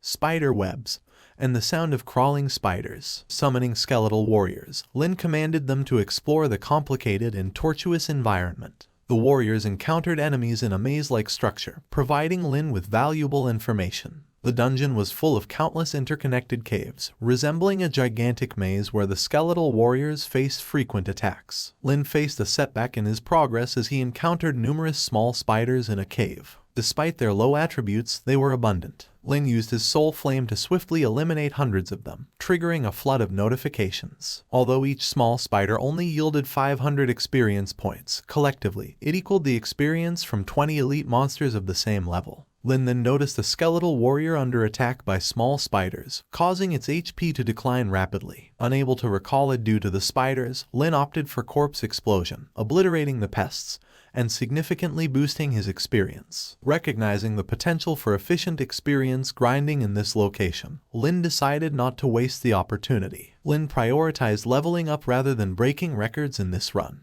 After 10 minutes, he confronted the dungeon's boss, a level 21 Spider King, stronger and faster than the previous mutated turtle but with lower vitality. The giant spider stood 10 meters tall, with 8 legs spread like pillars. Lin, armed with a soul flame and supported by 100 skeletal warriors, faced the challenge. Outside the dungeon, doubts arose about Lin's ability to solo clear the spider's lair as time passed. An hour later, Lin had not emerged. Inside, his experience reached 80% of level 18, achieved through his first run under unfamiliar conditions. Hindered by small spiders, it took him 1 hour and 32 minutes to clear the dungeon but failed to break the record. Killing the Spider King earned him 190,000 experience points and a silver-grade spider dagger. After an hour and a half, Harmony, worried about Lin, saw him emerge from the dungeon. She inquired about his success, reassuring him that it was okay even if he didn't break the record. Too many spiders in dungeon, tough for one person. Lin cleared it. Harmony shocked but relieved. Lin handled it easily. Lin asked Harmony about dungeons with more experience. Harmony said Spider's Lair below level 25 gives most experience. Lin calculated. Spider's Lair has triple experience of Mutated Forest, but longer clearing time. Lin's time in Spider's Lair enough for 4 Mutated Forest clears. Lin considers grinding in Mutated Forest, but cooldown time consumes points. Lin asks for quick, high-experience dungeon. Harmony suggests Tyrant Desert, a level 25 large-scale dungeon. 40 people can party, minimum entry level 20. High-level professionals carry lower-level players for points. Lin brainstorming. Lin, assigned a level 20 task by White Divine, contemplates the possibility of soloing a large-scale dungeon once he reaches level 20. Grateful to Harmony, he heads into the spider lair with a priority to quickly level up. Refreshing the dungeon entry with points, he encounters thousands of spiders, summoning skeletal warriors to grind. White Divine and others watch Lin's progress, and the white-haired Manhwa praises Lin, pleased to see the Sakura Empire struggling. Hong Shan, the Hidden Dragon Squad principal, is unhappy with his squad being outperformed by a newcomer. Mangacap asks White Divine about Lin's talent, with White Divine acknowledging Lin's amplifying talents but keeping details private. Mangacap and White Divine express satisfaction with Lin's performance, foreseeing a promising future, especially with Lin's sister at the Creators Academy. Discussing Lin's sister being taught by a highly respected individual, they anticipate Lin catching his eye too. Back in the spider lair, Lin's skeletal warriors attack the Spider King, completing the level faster. The bells ring, sparking discussions about Lin breaking records. Interest grows in Lin's profession, speculating additional talents beyond necromancy. Jacob enters, dismissing Lin's talent as luck, earning jealousy and questioning looks. Jacob responds disdainfully. Normal student just finished exam. Connected to White Divine for powerful treasure. Cleared Nightmare Dungeon alone. Recognized as Hidden Dragon Squad member, some scorn normal students, saying they have a long way to go. Jacob's words cause arguments. Normal students explode in anger. Approved by Academy. Enter Dungeon Hall. Lin appears at dungeon entrance amid intense arguments. Lin, momentarily confused, stared at his record. 47 minutes, nearly half an hour faster than the previous one. Rumors spread, pointing at Jacob as the source of slander. Lin confronted Jacob, questioning the ongoing issue. Jacob, somewhat panicked, dismissed Lin, claiming he was nothing without White Divine's support. Despite being a national top scorer, Jacob belittled Lin. Understanding the situation, Lin glared at Jacob with a hint of murderous intent, expressing that he had tolerated him enough. Jacob, surprised by Lin's gaze, attempted to act tough, asserting that he wouldn't fear him. However, looking into Lin's eyes, Jacob couldn't help but shudder, sensing a frightening history in them. Lin ignores him, turns around, and re-enters the spider lair dungeon. Jacob is nothing but a clown to him. He doesn't plan to waste his time on him. Lin stepped into the spider lair dungeon once again. Lin silently observed his level and current experience. He was on the verge of leveling up and would require just one more run to level up. After defeating the Spider King, Lin finally reached level 20. However, considering the requirement to join the Creators Academy was level 30. However, a newfound excitement bubbled within him, as he could now summon silver skeletal warriors. Upon reaching level 20, the skeletal warriors had upgraded from bronze level to silver level. Lin immediately summoned a silver level skeletal warrior, only to find that it now required 500 spirit points. Suddenly, a silver armored skeletal warrior stood before him. It was slightly bigger than the Lin was also surprised to see its skills had also upgraded. Now, the Rampage Strike could inflict 300% damage to the target. Lin sat down and started brainstorming. If summoning one silver level skeletal warrior requires 500 spirit points, Lin strode out of the dungeon, causing the bell to echo through the hall. Reaching the trading post, Lin unloaded his backpack filled with shimmering silver and bronze equipment. Lin's plan was straightforward: sell the gear for gold coins, then buy every basic skill scroll he could get his hands on. The clerk hesitantly inquired if Lin was sure to sell all silver equipment. Lin shook his head, thought to himself he indeed needed new equipment, but these ordinary silver ones were of little use to him at the moment. Lin's curiosity was piqued, and he followed the staff member into the room. The staff told Lin to browse slowly while he went to sell Lin's equipment. A longsword caught Lin's attention. It was made by a craftsman named Jiang Tai, and to Lin's surprise, it was part of a gear set, seemingly a spiritual set as well. It had no skill bonuses, only the attribute of plus 400 spirits. Among silver-grade weapons, the spirit longsword was somewhat unconventional. Although the equipment here was excellent, a full set would likely cost tens of thousands of points. Then, Lin checked the set bonus. The spirit 3-piece set further increased spirit by another 800 points when worn together. For other mages, this set wasn't appealing, but useful to Lin as it maximized spirit attribute. Just as Lin was lost in thoughts, pondering the purchase, a sudden uproar echoed behind him.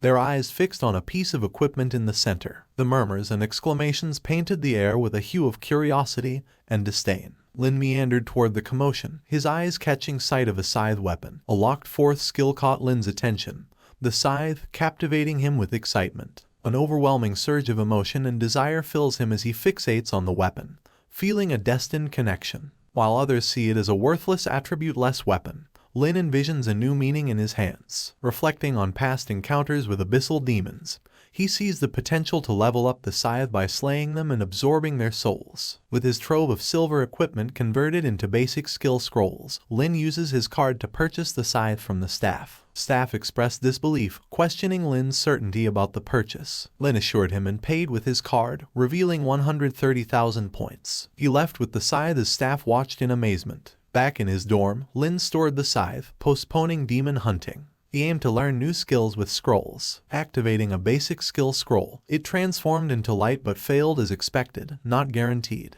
Lin found a scroll, and a burst of light turned into a radiant streak entering his body, granting him the skill skeleton armor. The skill summons an armor with 100 vitality and defense, boosting resistance to elemental attacks by 10% for 5 minutes. Lin, recognizing its defensive value, realized it could be applied to others. With talent amplification, he could get 1,000 points of vitality, 50% defense, and enhanced elemental resistance. Lin demonstrated by forming a white bone armor that didn't restrict his movements. The armor felt weightless, barely noticeable. Lin smiled as he tested his new skill. Another sphere of light enveloped him as he obtained the summoned skeletal mage skill. The black iron level skeletal mage emerged, reminding Lin of his first summon. Its attributes weren't impressive, except for 300 points in spirit. With only 100 other attributes, the black iron skeletal mage possessed the bursting flame skill, dealing fire elemental damage determined by its spirit points. Initially unimpressive at level 1, it provided Lin's skeletal army with long-range attack capabilities,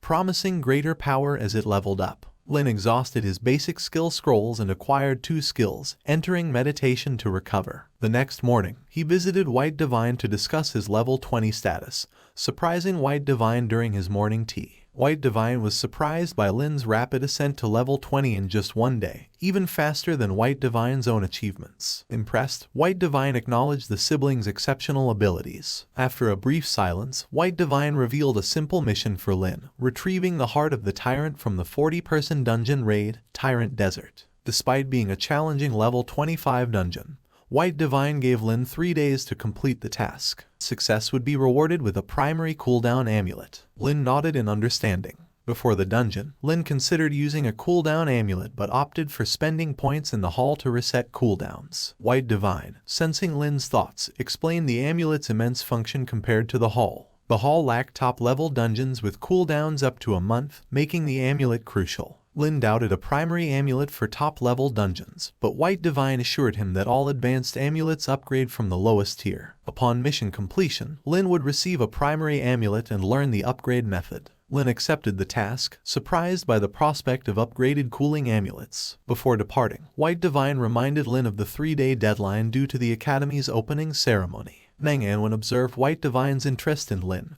noting his calm demeanor. White Divine expressed satisfaction with Lin's character and informed Manga about the task. Manga predicted Lin would tackle the task solo, considering his nature. Manga smirked, picturing a level 20 student soloing a massive dungeon, recalling White Divine's similar feat in his youth. White Divine, level 30 at the time, entered the Tyrant Desert alone and emerged awkwardly. Despite some coughs, he admitted Lin surpassed his past strength. At the dungeon hall entrance, the lively crowd noticed Lin, speculating on his next challenge. Approaching the crystal ball, Lin eyed the Tyrant Desert entrance and recalled the 20-member squad completing it in 16 hours, 45 minutes, and 18 seconds 4 years ago. Expecting the Flying Dragon squad's equivalents to the Hidden Dragon squad, Harmony joined Lin. Despite Harmony's concern for Lin's relentless dungeon exploration, he expressed the need for the Heart of the Tyrant. In the Tyrant Desert dungeon, the Heart of the Tyrant is a rare item exclusively dropped by the final boss, necessary for crafting the Tyrant Necklace. It drops only once a year, and 2 years had passed since the last one. Despite being at level 20, Lin considered challenging the dungeon solo. Harmony, concerned about the difficulty, questioned Lin's decision, realizing he might be attempting the large-scale dungeon alone. Lin, appreciating Harmony's concern, reassured her and entered the dungeon. A voice warned them not to block the way. Lin quickly moved Harmony aside as a knight in menacing armor approached. Thanks to Lin's swift action, a collision was avoided. The knight, leading the 100-mile squad, entered the dungeon with a boastful announcement of conquering the Tyrant Desert and setting a new record. Excitement filled the hall as Lin observed, realizing he had to act fast. The dungeon hall erupted as few believed Lin could solo the dungeon. Most deemed it risky. The chief knight scoffed at Lin, a mere level 20, daring to venture into the Tyrant Desert, clearly ignorant of large-scale dungeons. As attention shifted to Lin, the 100-mile squad felt embarrassed. Sensing the morale dip, the knight rallied, "Disregard the fool. Ready yourselves for the dungeon." Inside, hot winds whipped up sand clouds under the scorching sun, hinting at the harshness. Lin guessed the vastness of the dungeon, given its 17-hour record and the unmoving sun overhead. Lost and without guidance, Lin navigated his surroundings, forced to forge his own path. Instantly, skeletal warriors emerged from the ground, scattering in every direction. A mental map formed, prompting Lin to calculate that entering a sizable dungeon required 500 points, while a reset demanded 2,000 points. His remaining 80,000 points seemed insufficient. Amidst his thoughts, a warning from a skeletal warrior grabbed his attention. An enemy appeared as a withered branch sprang from the desert sands, ensnaring a warrior. Soon after, a colossal 10-meter tree with countless dry branches emerged, assaulting the skeletal warriors fiercely. It was a level 25 super-enhanced elite monster. Lin encountered a powerful desert ghost tree in a large-scale dungeon, impressed by its high stats. The upgraded silver-level skeletal warriors made dealing with it easier. After defeating the tree, Lin gained 300,000 XP, realizing the dungeon held immense experience. Unaware of the dungeon's danger, Lin summoned skeletal armor and the Scythe of Thanatos for safety. Lin, leading skeletal warriors, explored in all directions. After 2 hours, he spotted an oasis, a potential danger zone. Approaching, scorpion-like monsters, over 2 meters tall with venomous stingers, emerged. Remaining calm, Lin commanded his warriors. Using a detection spell, he identified them as level 25 giant oasis scorpions, similar to the previous ghost tree. After a brief battle, the skeletal warriors triumphed with a rampage strike. System, killed level 25 giant oasis scorpion. XP gained 300,000. More approaching, Lin summoned skeletal warriors to grab fruits from trees, providing cover. Warriors quickly brought fruits to Lin. Lin checked fruit info. Desert fruit rapidly restores spirit points when consumed, ineffective after 5 minutes. Lin took a bite, pleasant taste, spirit points rapidly recovered. Tree full of fruits, Lin optimistic. Lin swiftly summoned skeletal mages at an oasis, turning it into a prime spot for skill leveling. Consuming desert fruits to replenish spirit points, he aimed for level 20 in summoning. After 3 hours, with few fruits left, Lin succeeded. His satisfaction gleamed as he beheld a silver-level ice element skeletal mage with impressive attributes, 8,000 spirit points and 2,000 across other stats. In its bony hands, cold light shimmered. The skeletal mage acquired a new skill, Ice Storm, causing elemental damage in a specific range. Lin, having consumed the last desert fruits, summoned numerous silver-level skeletal mages with random elemental attributes: fire, wind, and thunder. Each type had distinct abilities. Fire and thunder dealt single target damage, while ice and wind had area of effect skills. Lin sought revenge against scorpions that slaughtered black iron skeletal mages. 4 elemental skeletal mages launched a coordinated assault, swiftly annihilating the scorpions in the oasis. With 130 skeletal warriors and 70 skeletal mages, Lin effortlessly cleared a large-scale dungeon designed for a 40-person raid in the Tyrant's desert. Lin commanded 200 skeletons and effortlessly conquered dungeons of his level. Nightmare difficulty was a breeze, and even Hell's difficulty posed no challenge. He delved deeper, rapidly gaining experience points with his skeletal army. Using corpse explosion skill strategically, he wiped out creatures in the dungeon, their bodies vanishing into the ground. Lin had to conserve spirit points for emergencies. Time passed, and the oasis became silent, free of monsters. The oasis fell silent, devoid of monsters, disappointing Lin. Despite wishing for respawns, his silver-level skeletal mages prompted him to pursue the final boss for the Tyrant's heart. Delaying lowered his chances. Suddenly, the ground trembled, cracks formed, and soldier ants emerged. Lin summoned his skeletal armor and scythe, observing the ants charging in one direction. Without hesitation, he followed. In a vast underground cavern, he faced an ambush by flying ants. His skeletal army retaliated, a mage conjuring a tornado against the assailants. More swarms emerged, prompting swift engagement. Lin directed skeletal mages in combat while commanding warriors to find the queen ant. Chaos erupted with spells and clashes, the cavern echoing with bursts of light and thunder. Despite casualties among the ants, the search for the queen persisted. Lin quickly received a notification. The skeletal warriors found the queen's lair. Rushing there, he witnessed a colossal 10-meter-tall ant, accompanied by 4 intimidating giant ant bodyguards. Using his detect skill, Lin confirmed the boss-level status of the queen and observed the unimpressive attributes of the bodyguards, who seemed more like meat shields. As the skeletal army gathered, Lin, sizing up the boss, felt a sense of boredom. He expected challenges, but this one was unexpectedly weak. The Ant Queen's wings vibrated, unleashing a piercing shriek, her first skill, Soundwave Attack. A silvery light erupted from Lin's skeletal armor, defending against the attack that struck both warriors and mages. Despite its large range, the skill's power wasn't high, and Lin's armor held up. Following Lin's command, warriors lunged forward, mages unleashed spells, targeting a bodyguard ant. They pinned it down, allowing the skeletal warriors to close in. Despite the ant's carapace hardening, it couldn't withstand the skeleton's onslaught. Soon, Lin received a system notification.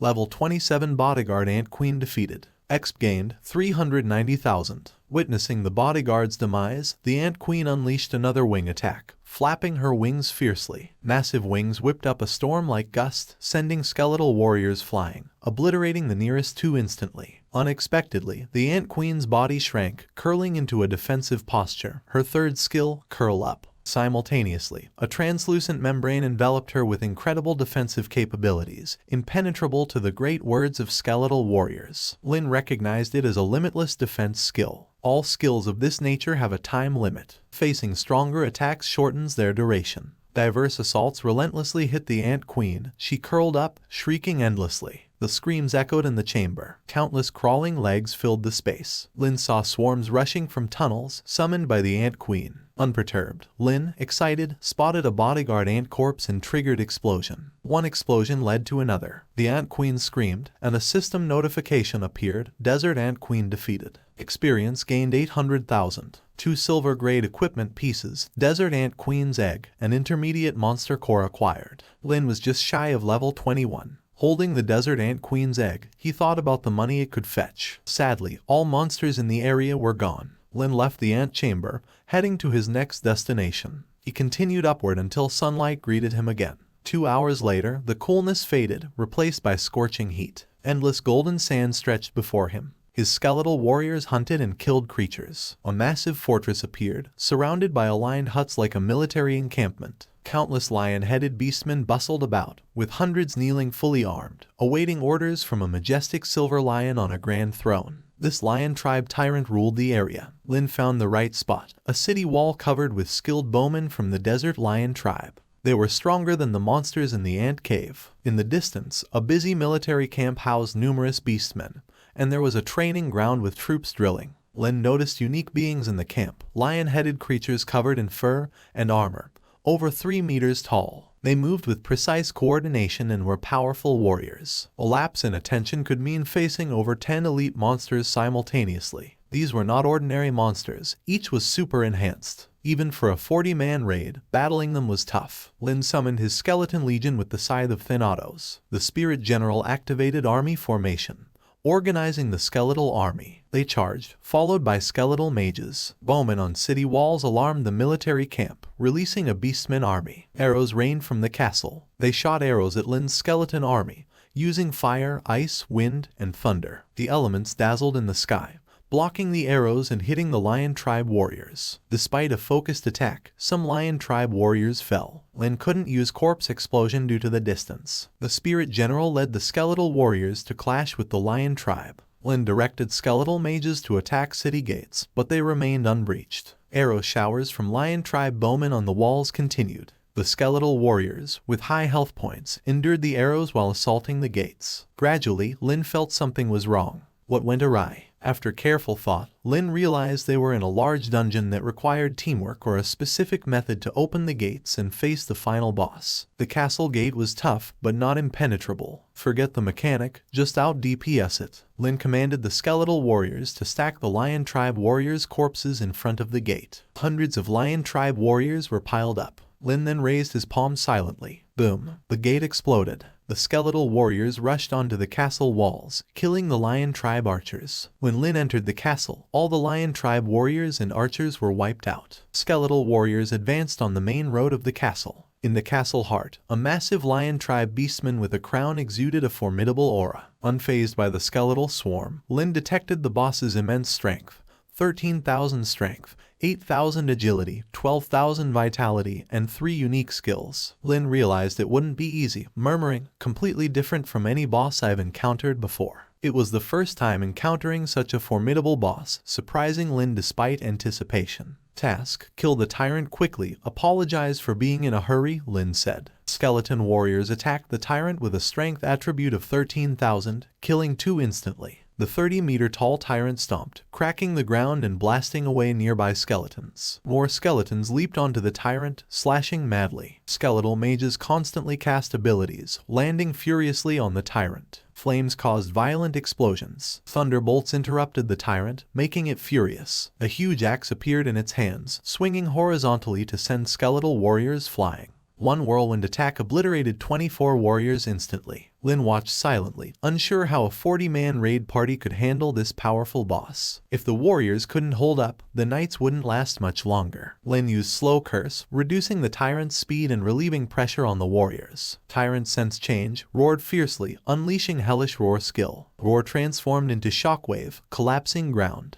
Lin's skeletal armor shattered in 2 seconds. Tyrant leaped high, pouncing at Lin. Lin's expression subtly shifted. If hit, he wouldn't die or get injured. Damage transfers to skeletal warriors and mages, but Lin expects massive damage to his skeletal army. Lin dodged, ignited a blue flame in his palm, used the skill Soul Flame. The tyrant screamed as the attack reached its soul. Even a boss of this caliber couldn't bear it. Lin repositioned, distancing himself from the tyrant. Skeletal warriors swarmed the tyrant, using rampage strikes as it swung its massive axe. The slowing curse reduced the tyrant's speed by more than half, making it less threatening to the skeletal warriors. Despite annihilating some warriors, the tyrant faced a barrage of attacks from the skeletal mage and interruptions from Lin's Soul Flame. Upgraded skeletal mage to silver grade proved crucial for Lin's strategy to overpower the tyrant. Skeletal army overpowering enemies, relentless attacks by warriors and mages. Tyrant's blood sprayed, screams weakened. Soul Flame, Mage Spells Fierce. After 20 minutes, Tyrant fell in own castle. System prompt, defeated, gained 2 million XP, 3 gold weapons, Tyrant's Heart. Drop cooldown, 1 year. Tyrant's Heart essential for crafting Tyrant Necklace. Lin relieved after dealing with it. Defeating the toughest boss, Lin admired the Tyrant's corpse, acknowledging its worth. Bathed in a white glow, Lin reached level 21 after gaining experience points. Surprisingly, his attributes, strength, agility,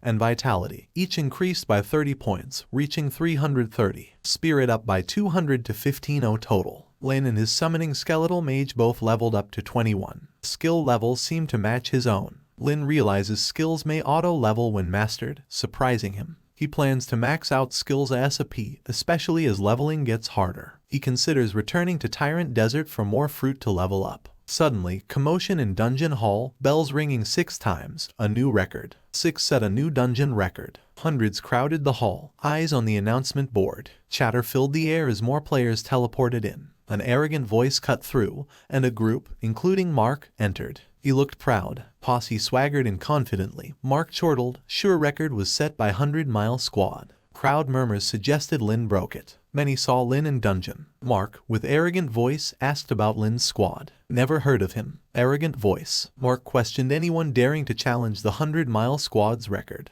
A subordinate whispered Lin's achievements and how he soloed the Tyrant Desert. Mark burst into laughter at the idea of soloing a 40-man dungeon. The crowd questioned why Lin couldn't enter a large dungeon alone. Lin, a god-tier professional, broke 2 dungeon records consecutively. Mark dismissed Lin as a showman, claiming 2 records in a low-level dungeon with luck proves nothing. Mark confidently declared the record would belong to the 100-mile squad. Some peeps had his back, especially the 100-mile squad, smirking in sync with his disdain. Suddenly, a dazzling gold light burst from the Tyrant's dungeon entrance, lighting up the whole hall. The light settled on the dungeon screen, revealing a message, Tyrant's Heart secured, with cooldown for the next drop. The hall buzzed with excitement again. Some murmured about the luck of getting the Tyrant's Heart, but those in the know shook their heads. It wasn't luck, it was speed. The party must have killed the Tyrant within an hour. Otherwise, the Tyrant's Heart wouldn't have dropped. Someone commented with an uneasy twinge in his voice. Despite being a fan of Lin, he reluctantly said that it must have been the 100-mile squad who set this record. Mark laughed triumphantly. Well done, splendid.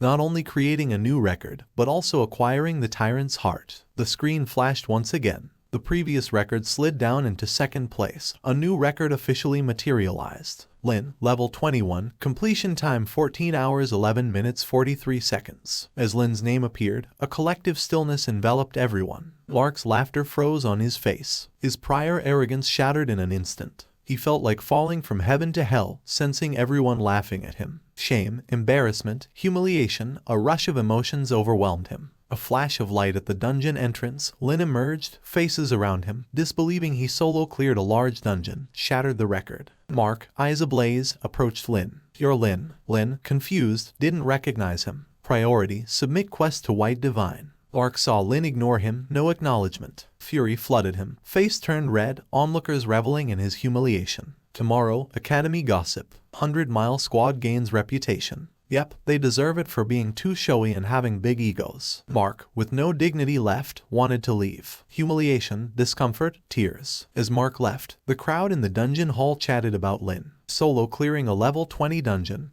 Can a human do that? Is there a class as strong as the Necromancer? Upon return, Lin contacted White Divine. White Divine's lazy voice interrupted his nap. He asked Lin what's up, if Lin had trouble finding a team. Lin told him about the Tyrant's Heart. White Divine, still talking about recommending people, suddenly yelped. He asked Lin to repeat. Lin repeated he acquired the Tyrant's Heart. White Divine paused. It hadn't been long since he assigned the task, pondering. Rising, he asked about Lin's whereabouts. Lin said he was in front of his dorm. White Divine ended the call. The communicator vibrated. Lin got a new message. New record in Tyrant's Desert Dungeon, 5,000 points, 30 contribution points, claimable once. Seeing it, Lin smiled. Large-scale dungeon rewards were significant, but obtainable only once. At the dorm entrance, Lin met White Divine. Before Lin could speak, White Divine grasped Lin, and both vanished using a teleportation stone. Moments later, Lin emerged outside a cozy courtyard atop a mountain, exuding a calm aura, encircled by bamboo groves carrying refreshing breezes. Bathed in moonlight, an elderly man sat at its center, mild and cultured, draped in a long robe, radiating the aura of a legendary scholar. Lin bowed respectfully upon seeing him. Manhwa, renowned like White Divine, a revered figure across the empire, nodded with a gentle smile, inviting Lin for tea. Lin presented the tyrant's heart, resembling a living entity. Manhwa confirmed its authenticity. White Divine, curious if Lin followed the dungeon, received confirmation. Lin disclosed his completion time, 14 hours, stunning both White Divine and Manhwa. Lin's combat power could surpass a 40-member raid party. Manhwa remained composed, praising Lin's performance. He reminded White Divine to keep promises and gave Lin a cooldown amulet. Lin, holding the amulet, anticipated faster leveling. White Divine suggested joining the academy sooner. Lin agreed but lacked the required 1,000 contribution points. White Divine mentioned the UN battlefield for earning points, and Lin, unfamiliar, shook his head. White Divine explained the battlefield's treasures and opportunities. The academies there gives tasks. Completing earns contribution points. To amass points fast, UN battlefield is the spot. Lin agrees, eyes glimmering. White Divine advises rest, then to UN battlefield post-school ceremony. Manhwa asks if it's too soon for Lin in a perilous place. White Divine says since Lin can solo dungeons, level 20, and matches those with second professional transfer, sooner is better. Manhwa, serious, notes White Divine didn't tell Lin about dangers in UN battlefield with enemies of human race. Returning to the dorm, Lin battled in the dungeon for over a dozen hours, enduring the desert sun. Exhausted in body and spirit, he skipped meditation and just wanted to rest. Using the tyrant's heart, he exchanged for a cooldown amulet from White Divine and learned about the UN battlefield for earning contribution points. Lin knew his next steps. Quickly, he fell asleep. Meanwhile, the dungeon hall buzzed with activity. People were coming and going. In a flash of light, players emerged. 40 people appeared in the hall. "I'm back, baby." The lead knight and the whole team were excited and proud. The bystanders watched as the 40-man, 100-mile squad emerged. The leading knight, seemingly oblivious to the conversations of the passers-by, was brimming with pride all on his own. The next day, during a meeting of principals, Ning Turin, Ning Yi's grandfather and the dean of Xijing Academy, expressed anger towards Lin Moyu. Bai Shen asked what was wrong, considering Lin's calm personality, and questioned why he would act overboard. Ning Turin showed them that Lin was collecting money to carry other students through the Tyrant Desert. Bai Shen asked Ning Turin if it was normal, as there have always been things like this. Ning Turin explained that Lin was carrying 39 people by himself, helping those who got stuck in the Tyrant Desert task in recent years to clear it. Bai Shen laughed, saying Lin was pretty good and didn't think he would carry 39 people. The fee is expensive, so Qin definitely won't let those people down. Ning Turin got angry hearing all that. He asked Bai Shen if he didn't know the purpose of the academy issuing tasks like this. The intention was to filter out outstanding individuals with the large dungeon. Bai Shen acknowledged the problem but said Lin Moyu hadn't broken any rules, as the tasks and rules were set by the academy. Bai Shen expressed dissatisfaction with these tasks, stating that many talented individuals got stuck because they weren't good at socializing. He felt that Lin Moyu had done a good thing. Manhwa agreed, stating that the academy system was too old-fashioned, and it was time for a change. Ning Turin slammed the table and yelled that both of them were the same. Bai Shen told Ning Turin to calm down because his temper was still bad at his age. He warned Ning Turin that if he dared to harm Lin Moyu would take away the dungeon palace. Ning Turin left in anger. Manhwa told Bai Shen that Ning Turin's temper wouldn't change. Bai Shen mentioned that there's only one person in the world who can handle Ning Turin. Meanwhile, in the Tyrant Desert Oasis, Lin used his level 21 skeleton armor, which increased his defense by 21-0. The cooldown time was 5 minutes, and he could use it on other people. After eating countless Oasis fruits, the skeleton armor leveled up, and with his talent's blessing, his defense increased from 21 thunder to 21,000. Now he could probably withstand the Lion Tyrant's attacks. Lin then used his level 21 slow curse skill on the Desert Scorpion. The curse affected enemies in a 105-meter radius, slowing them down by 105% for 1 minute. While pleased with the skill's improvement, he was sad that the corpse explosion skill could only be leveled up with corpses. At Academy, 1 hour remained before the opening ceremony. Wanming and Jiazu were together because they didn't have many points. They chose a dual room dorm and unexpectedly became roommates. Jiazu mentioned she didn't have many points. Jiazu decided to cover their meal expenses while they walked. Wanming spotted Feng Zhu from Xia City, one of the top 4 in the test. Feng Zhu was a handsome swordsman, popular with the girls. He greeted them, and Wanming asked if they had seen Lin Moyu. Lin was now level 22, a necromancer with average stats of 400 strength, physique, and agility 2000 spirit, and equipped with a level 11 Danatus sickle. His active skills were all at level 22, Soul Blaze, Summon Skeleton Warriors, Summon Skeleton Mages, Corpse Explosion, Slow Curse, and Skeleton Armor. Lin was happy to reach level 22, anticipating that once he maxed his skills, they would all level up simultaneously. After clearing the Tyrant dungeon multiple times, Lin estimated he had around 350,000 points. But that wasn't enough. An intermediate grade skill scroll cost 80,000 points, and he could only buy 4 at the moment. Realizing he needed more points to understand intermediate grade skills, he decided to attend the opening ceremony for now. At the Academy's main building, everyone gathered with about 10 minutes left before the opening ceremony started. There was no sign of Lin, making Jiazu and others worry about his absence. Suddenly, Feng Zhu spotted Lin approaching. As Lin walked, the aura he emitted scared everyone. Jiazu, Wanming, and Feng Zhu were amazed to see that Lin had become stronger and more impressive. Jiazu noticed the battle aura around him, confirming that Lin had just come out of a dungeon. The new students and audience were also frightened by Lin's presence. Despite being the top scorer for everyone else, Jiazu considered Lin her classmate and biggest competitor, fondly calling him Dummy Lin. She called him over, and Lin was surprised to see them gathered. Jiazu mentioned they wouldn't be there if they didn't get in. Wanming asked Lin about his current level, and Lin replied that he was level 22. They were shocked since only a few days had passed, and Lin had already reached level 22. Jiazu asked how he leveled up so quickly,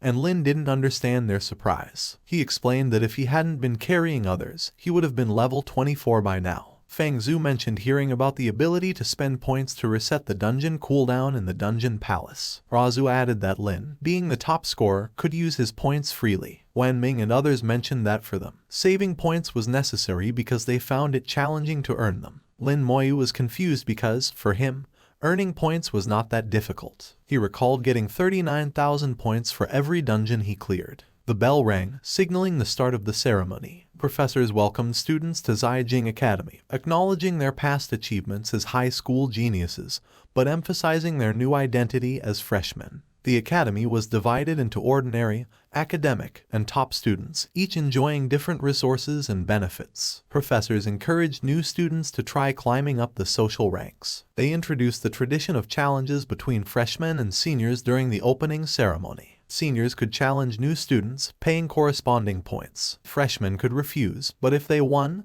the points paid by the seniors would be theirs. Regardless of the outcome, new students didn't need to give anything. It was a chance for those with fewer points to earn some. Bai Shen, Meng Anwen, and Ning Tyrant also attended the ceremony, flying in the sky. Bai Shen remarked that it was the same old way of suppressing new students. Ning Tyrant expressed frustration with the tradition of challenging freshmen during the opening ceremony, considering it pointless. He mentioned that the new students were top scorers worldwide, proud of their talents. Bai Shen smiled, wondering if anyone would challenge Lin Moyu. Meng Anwen doubted there would be foolish challengers since the new students perceived it as a good deal, no penalty for losing and a reward for winning.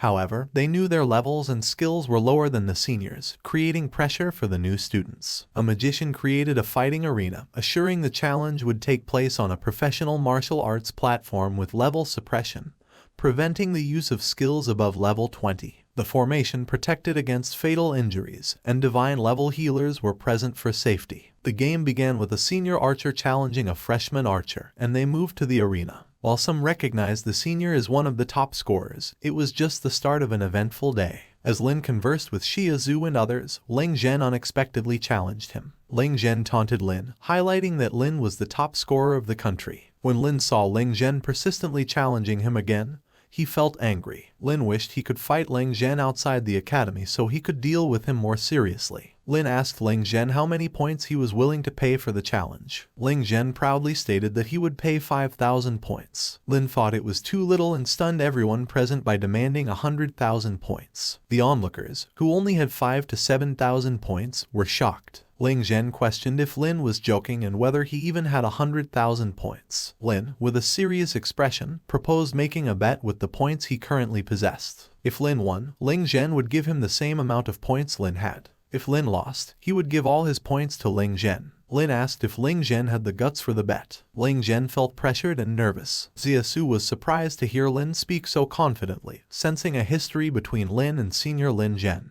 Ling Zhen, feeling the pressure, considered that declining the bet would mean losing face. However, he also doubted how many points a new student like Lin could have. Additionally, Ling Zhen had some support on his side. Ling Zhen confidently accepted the challenge, while Bai Zhen remarked that Ling Zhen, being foolish, would likely be the first to perish in the battle. Manhwa estimated that Lin Moyu should have at least 300,000 points after carrying so many people. However, Ning Tyrant disliked Lin's methods, considering them dishonest. The arena welcomed both participants, level 21 Warlock Ling Zhen from Bailey Academy and level 22 Necromancer Lin Moyu, the country's top scorer. Other hunters recognized Lin as the record setter in the Dungeon Palace, referring to him as Godly Lin. One guy, who had been carried by Lin in the Tyrant Desert the previous day, mentioned Lin earning 40,000 points every time he cleared that dungeon. The hunters anticipated an interesting match if Lin emerged victorious. Ling Zhen taunted Lin about being the top scorer, but Lin countered by stating Ling Zhen's level was lower than his. Despite Ling Zhen's anger and claims of superior qualifications and early entry into the academy for training,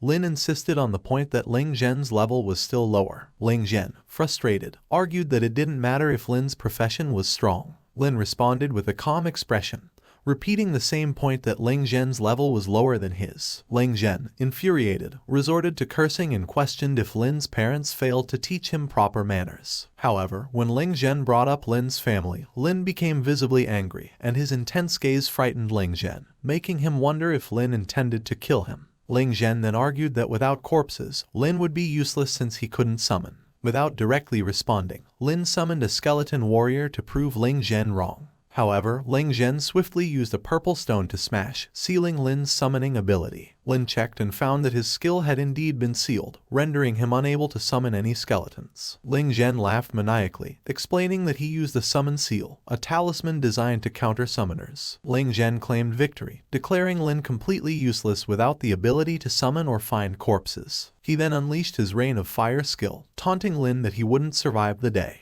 Ling Zhen threatened to make Lin experience the pain of burning, but Lin thought he was acting crazy and wanted to see how long he could keep it up. Ning Tyrant remarked that Ling Zhen was playing unfairly by using a summon seal talisman specifically against summoners like Lin. Manhwa suspected that someone was targeting Lin, as obtaining such an item should have been difficult for Ling Zhen. Bai Shen advised them to observe and wait, as Ling Zhen would eventually face consequences for his actions. Ling Zhen attacked Lin with fire, but Lin called him stupid and used his skeleton armor to defend himself. Lin remained unharmed despite being covered in flames, thanks to his armor's protection. Ling Zhen was shocked and confused as to why his attacks weren't working against Lin. He continued to use different types of magic against Lin, but none of them were effective against Lin's powerful skeleton armor. After exhausting all his options, Ling Zhen stopped, prompting Lin to mock him for his weak skills. Lin used a powerful skill called Soul Blaze on Ling Zhen, causing Ling Zhen's entire body to catch fire. Ling Zhen screamed in pain and began vomiting blood, with blood even coming out of his eyes. A divine healer rushed to heal Ling Zhen, fearing that he wouldn't have survived without the battlefield's protection. Witnesses were shocked by the intensity of the fight between Lin and Ling Zhen, as it happened so quickly that they could barely see what was going on. They were surprised by how fast the senior warlock was defeated and how Lin seemed unaffected by his attacks. As Lin approached Ling Zhen, the latter pleaded for him to stay away, still in immense pain despite the healing. Lin declared his victory, while Ling Zhen, realizing he had lost, agreed to pay Lin whatever points he had. The referee announced Lin Moyu as the winner and informed Ling Zhen that he owed Lin 305,600 points. Ling Zhen was stunned by the amount and questioned how Lin could have earned so many points in such a short time at the academy. He doubted there had been a mistake, but when the professor challenged his accusation, Ling Zhen quickly retracted his statement, realizing his error. The professor demanded that Ling Zhen give Lin the 128,000 points he had. Ling Zhen looked scared, indicating that he didn't have that much. The professor informed Ling Zhen that the initial 128,000 points would be transferred to Lin, and Ling Zhen had 6 months to repay the remaining amount, or he would face expulsion. If he failed to pay, the school would seek compensation from his family. Lin received the 128,000 points and left, passing by Ling Zhen in shock. Xie Zhuo approached Lin, expressing amazement at his newfound strength and asking if they could clear dungeons together in the future. Lin agreed. Suddenly, Lin received a message from Bai Shen, instructing him to get ready as they would be leaving for the Yuan battlefield in an hour. Lin was surprised, as he didn't expect it to happen so soon. He left the area, leaving Feng Zhu and Wan Ming talking to Xie Zhuo. They discussed the dangers of the Yuan battlefield, known as the Frontline, where humans and the Abyss had been in conflict for thousands of years, but also a place with various dungeons, secret realms, and opportunities. After leaving the area, Lin went to the weapons center to sell some items, particularly gold-grade equipment, earning around 2 million gold coins. Currently, Lin has 140 skeleton warriors and 70 skeleton mages, making other equipment less valuable to him. At level 22, Lin's average strength, physique, and agility are at 360, with a spirit level of 17-0. He's equipped with the Finado Scythe. Lin, accompanied by Beishan, heads to Old Meng, requesting transportation to the Yuan battlefield. Old Meng uses his power to teleport them. However, before reaching the battlefield, Lin and Beishan stop at Shengxia Tower. Lin is excited to see it, but Beishan advises him to take it slow. Beishan explains that Lin has 2 chances to enter the tower and should wait until his second evolution for maximum benefit.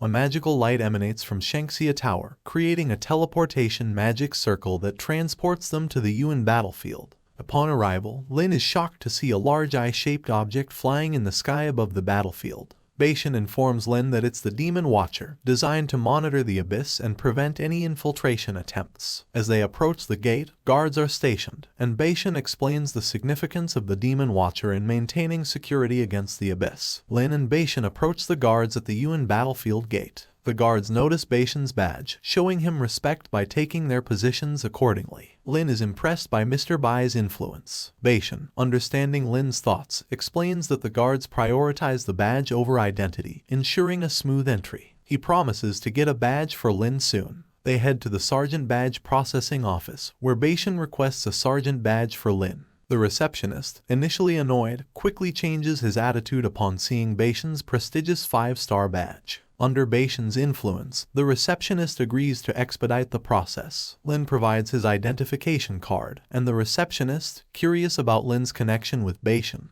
quickly produces a white sergeant badge. Beishan explains that the badge must be worn, not stored in the inventory, as it tracks the number of abyssal monsters Lin defeats. The white badge signifies the rank of private, with higher ranks like black sergeant, silver captain, gold major, and purple general denoted by different colors and stars, reflecting military achievements in each rank. In simple terms, the more successful Lin is in the military, the more stars he gets. They use a 10-star system, and if Lin goes beyond 10 stars, he can get a promotion. In the Shengxia Empire, there are fewer than 10 5-star divine generals, and Lin becomes one of them. After receiving his badge, Lin and Bai Shen head to the Hall of Heroes, a place where they honor ancestors who died as heroes in battle. These heroes continue to protect the Empire even after death. Bai Shen explains that he, too, will defend the Empire with his soul even in the afterlife. At the Hall of Heroes, Bai Yuan, a young person from Shengxia, asks for blessings for his junior. When Bai Shen speaks these words, the Tower of Destruction, one of the 3 divine towers, shines brightly,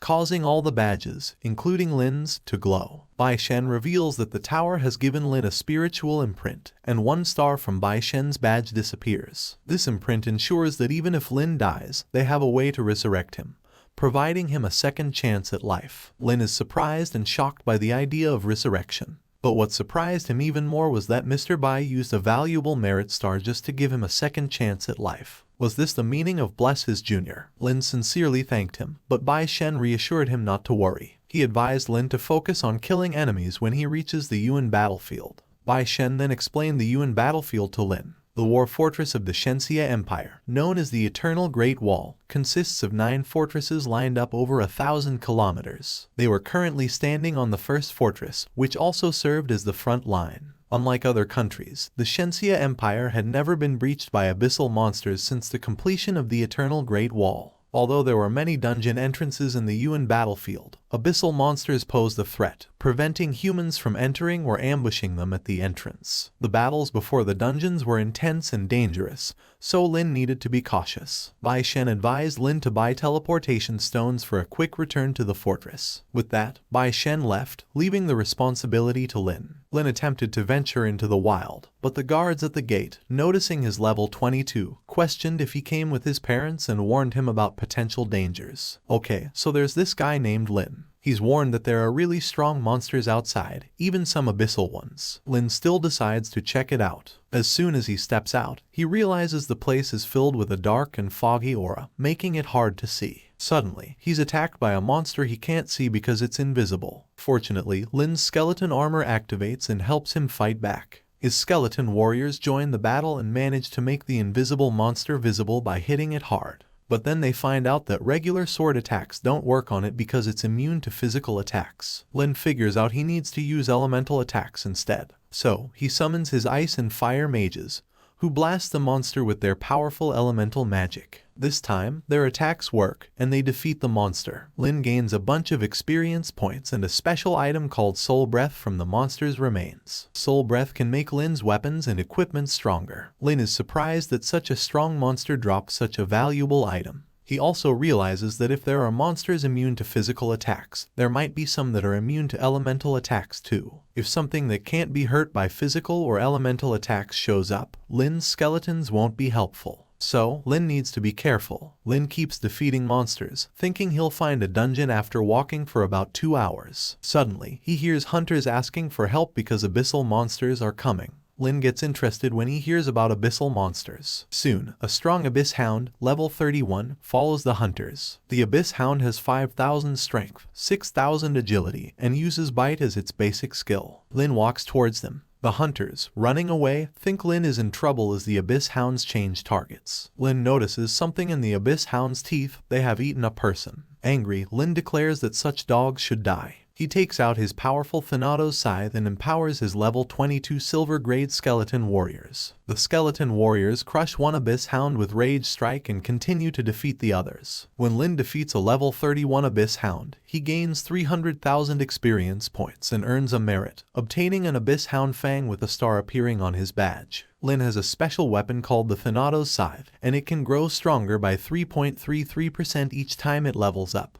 When it levels up, it also gains a new skill called Reaper. To make it level up, Lin needs to kill about 30 abyssal monsters. Lin decides to use his corpse explosion skill to defeat a group of abyss hounds and gain merit points. The onlookers are amazed at Lin's powerful skills and speculate about his profession. After defeating the abyss hounds, Lin's scythe levels up to level 2, and his spirit increases by 100. Lin is surprised to discover that his scythe gaining levels also adds attributes to himself. However, the commotion attracts a dangerous abyss creature, which is puzzled by the sudden death of the hounds and suspects the presence of a high-level professional in the area. The scary creature from the abyss decided to release more of its monster pets, the abyss hounds. There were thousands of these hounds under its command. Later, near a level 26 dungeon at the Dragon Frontline post, a place where hunters gather, Lin, who looks very young, catches the attention of other hunters. They are surprised and curious about Lin, especially since he seems to be from Shensha. When other Shensha hunters realize Lin is one of them, they approach him.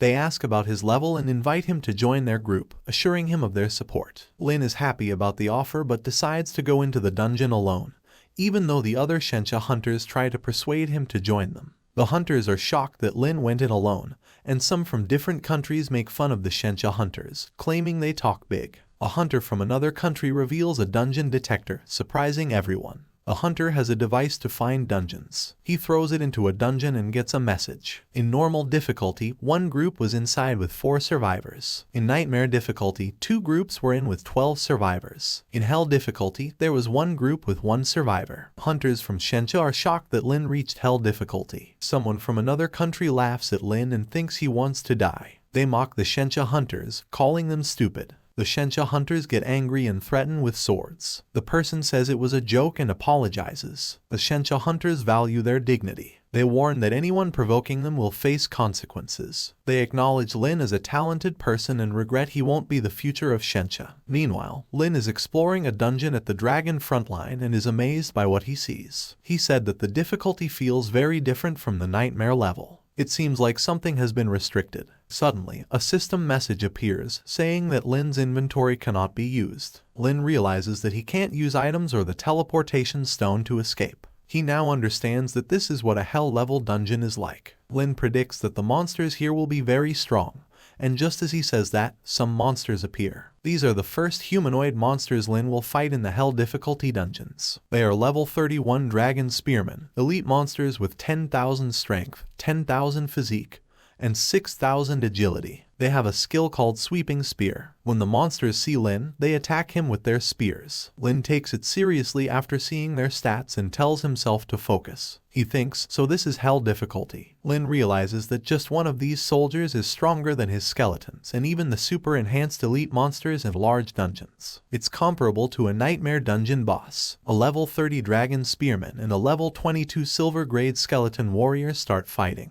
The Dragon Spearmen use their Sweeping Spear skill, stunning the skeleton. Lin is surprised that the Sweeping Spear skill has a stun effect. Lin can't bring back stunned skeleton warriors to the summoning space. When the Dragon Spearmen stunned the skeleton warriors, Lin used the opportunity to summon a stronger Silver Grade Skeleton Mage. He commanded the skeleton warriors to surround the Dragon Spearmen while the mages prepared to attack. The skeleton mage created a fireball, and the combined force of skeleton warriors and mage overwhelmed the Dragon Spearmen. Lin emphasized that no matter how powerful the Dragon Spearmen were individually, they couldn't overcome being outnumbered. The skeleton mage's fireball killed the level 36 Dragon Spearmen, earning Lin 600,000 experience points. Due to the threat of stun, Lin summoned a skeleton armor to better protect his soldiers. Despite the increased difficulty, Lin was pleased because previous dungeons were too easy, and he finally faced a challenge that required constant vigilance. As Lin ventured deeper, he noticed many Dragon Spearmen spying on them. Impressed by their agility, Lin decided to use some skeleton warriors as bait to group the Dragon Spearmen together before eliminating them in one go. The Dragon Spearmen attacked from behind, and suddenly, a strong wind trapped Lin's skeleton warriors in wind shackles. Lin was surprised because this was a mage skill. Looking around, Lin saw dragon mages using magic, showing that the monsters here had some intelligence. Lin's 2 skeleton warriors were destroyed, making Lin wish for more soldiers. Despite the setback, Lin summoned an army of skeleton warriors to charge at the Dragon Spearmen. Skeleton mages joined the fight, using fire against the Dragon Spearmen. Although the Dragon Spearmen killed the skeleton warriors, they were also defeated by the attacks from the skeleton mages. A level 31 Dragon Mage, a Hell-level elite monster, attacked the skeleton mages with a magic missile, prompting Lin to counterattack with Soul Blaze. Lin realized the monsters had intelligence as they targeted the skeleton mages first. However, it was too late as Soul Blaze killed the Dragon Mages, earning Lin 620,000 experience points. When the skeleton mages died, they dropped a dragon horn. Lin, surprised to see it, noted that the dragon horn was one of the materials Mr. Bai wanted, but only one had dropped after killing so many monsters. The drop rate for some items is very low. Lin realizes he needs to clear the dungeon multiple times to gather all the materials. He brings back injured skeleton warriors and reaches a place with many dragon warriors. Lin plans to use a new method, Corpse Explosion, to avoid running out of skeleton warriors. He mentions it's the first time facing such difficulty. He lures dragon warriors, uses Slow Curse, and summons skeleton mages to attack. Meanwhile, Bai Shen returns to Xia Academy and talks to Wang Anwen. Bai Shen has given Lin a spiritual imprint, reducing his rank. Wang Anwen notices and comments that Bai Shen is serious about Lin, even risking his own rank for Lin's safety. Bai Shen explains it's about preserving a valuable life and preventing more geniuses from dying. Bai Shen tells Lin to gather materials from the dragon race. Lin has to go to the dragon frontline post for this task, which Bai Shen sees as a form of training. Wang Anwen warns that the materials have a low drop rate on nightmare difficulty, but Bai Shen is deliberately aiming for that. He equipped Lin with a cooldown talisman, so he only needs to clear it a few times. However, Wang Anwen mentions that the dungeon also has hell difficulty. Bai Shen gets worried and asks if Lin chose the hell difficulty. He realizes he forgot to mention the significant difference in difficulty levels. Wang Anwen reassures him, mentioning Lin's ability to handle challenges. Lin, equipped with a spiritual imprint, is considered invincible but might suffer a bit. Bai Shen wonders what would happen if Lin clears the hell difficulty dungeon. Wang Anwen expresses amazement if Lin succeeds, but Lin, currently struggling in the dungeon, reflects on the tough situation. Despite only completing a third of the dungeon, he finds it challenging due to strong monsters and their coordinated attacks. Lin is curious about how tough the boss, the final challenge, will be. Lin is using spells like Corpse Explosion and Skeleton Mages to defeat Dragon Mages and reach a castle. However, on the castle walls, there are tough dragon archer monsters. Lin realizes these archers have special skills and are not easy to deal with. Lin notices that the dragon mages only drop certain materials, and he needs more from other monsters. He points at the dragon archer and commands his skeleton warriors to attack. Suddenly, they are attacked by an unknown and powerful enemy, resulting in one skeleton warrior getting destroyed. This makes Lin nervous as it's the first time he has faced such a formidable opponent. In response, Lin summons more skeleton warriors and describes the new enemy as unknown, strong, and fast. He is determined to find out what this enemy is and overcome the challenge. Shortly after, another bony warrior is attacked. Lin can't just watch. As the warrior gets hit, Lin's magical minions, the skeletal mages, unleash their powers, Ice Storm and Thunder Tornado. These spells create a storm of ice and whirlwinds, revealing shadowy figures. Exposed, these enemies are immediately attacked by nearby warriors, using their skill Rampage Strike, lighting up their swords with a red glow. The once hidden enemies are now visible, dragonkin assassins in black armor with daggers. These assassins excel in stealth and lethal strikes, but once revealed, they lose their advantages. Lin's minions, the skeletal warriors and mages, keep attacking, swiftly eliminating the 3 dragonkin assassins. The system announces their defeat, rewarding Lin with experience points and a dragonkin heart. Now, Lin just needs the essence of blood and the crystal core. With the assassins dealt with, Lin moves towards a group of archers. Countless arrows come flying towards him. Lin is wearing armor that makes it hard to hurt him. He tells his skeleton soldiers to throw the dead bodies of some enemies onto the walls. Then he makes the bodies explode, which easily kills more enemies on the fortress. The game says he's beaten some strong enemies and he gets more points and special blood. Lin gets inside the fortress but still needs to get something called a crystal core. He arranges his skeleton soldiers outside and magic using skeleton soldiers inside, with himself in the middle. They move through the fortress and face surprise attacks, but the magic skeleton soldiers quickly counter them, forcing the enemies to come out where they're easily beaten by the other soldiers. Lin keeps using this plan to beat all the enemies. When they get to the middle of the fortress, they see a big statue that looks like an enemy, but there's no boss there. Suddenly, the fortress starts shaking. The statue breaks open. A really tough monster called Sentry Post Guardian, level 33, came out. It looked like a demon with a dragon-like body. It was way stronger than Lin's skeletons and had 3 powerful skills: crowd attack, crowd stun, and buff resistance. Lin got nervous because it was even stronger than the Tyrant desert boss. The Guardian roared loudly, destroying the ground. Lin thought it was too agile, so he used a slow curse skill to tie it down. Then, all his skeleton warriors and mages attacked it with everything they had. Smoke filled the air, making it hard for Lin to see if the boss was heavily injured. In the smoke, 2 red eyes appeared, and the guardian dragon, though unharmed, got angry. It used its buff resistance skill to destroy Lin's slow curse. The battle wasn't going well. The slow curse was losing its effect. The guardian dragon took advantage, using crowd attack to destroy 4 skeleton warriors and then crowd stun to confuse and stun the rest. Seizing the chance, it wiped out 12 more skeleton warriors. Lin realized the stun skill was too dangerous, so he summoned the undead general. The general used its buff to bring the stunned skeleton warriors back to their senses. Lin was surprised to learn that the military influence could reduce the stun effect. This not only shortened the stun time but also maintained the same impact. Feeling confident, Lin declared that his skeletons were no longer afraid of stuns. The skeleton warriors and mages then attacked the guardian dragon together with full force. As a result, the guardian dragon suffered more damage, and its health dropped rapidly to 50%. When the guardian dragon tried to use a crowd stun skill again, the undead general's military influence protected the skeleton warriors from being affected. Lin confidently stated that the control skill was useless without the ability to stun his skeletons. However, before Lin could command his skeleton warriors to attack, the guardian dragon unexpectedly flew towards Lin for an attack. In response, Lin quickly used his ultimate skill, Soul Blaze, which protected him from the guardian dragon's stun skill. Taking advantage of the situation,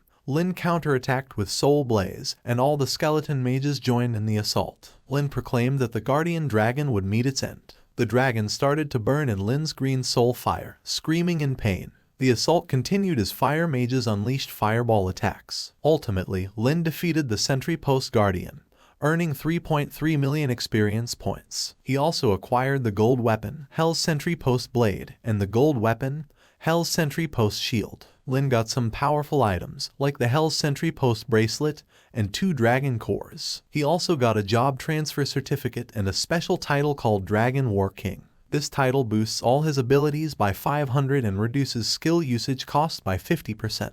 He earned this title by completing a tough challenge. Lin didn't expect to get the job transfer certificate so soon. He's now a level 23 necromancer and is excited because he has collected a good amount of the materials he needs. He's looking for specific items like Dragon's Heart, Dragon's Blood Essence, Dragon's Horn, and Dragon's Core. Lin has some of these items already. With the new Dragon War King title, Lin's abilities are much stronger. His strength, physique, and agility are now at 900 on average, and his spirit is at 25,000. He wields a powerful Thanatos scythe at level 2. Lin can summon up to 230 creatures, but he currently has only 210. Lin has 140 skeleton warriors and 70 skeleton mages. He's really talented, with blessings that make him 10 times stronger overall. Lin has passive skills like damage transfer, and active skills such as Soul Blaze, summoning skeleton warriors, corpse explosion, slow curse, skeleton armor, and summoning skeleton mages, all at level 23. Lin also checks his skeleton's attributes. The silver grade skeleton warriors are level 23, with an average strength, agility, spirit, and physique of 55-0. They also have the Rage Strike skill. The silver grade skeleton mages, also level 23, have an average of 23-0 in those attributes. When Lin is about to teleport back, he mentions that fighting in hell difficulty is tough but rewarding with experience and good equipment drops. Lin plans to use a cooldown talisman after his skeletons recover to clear the dungeon on hell difficulty again.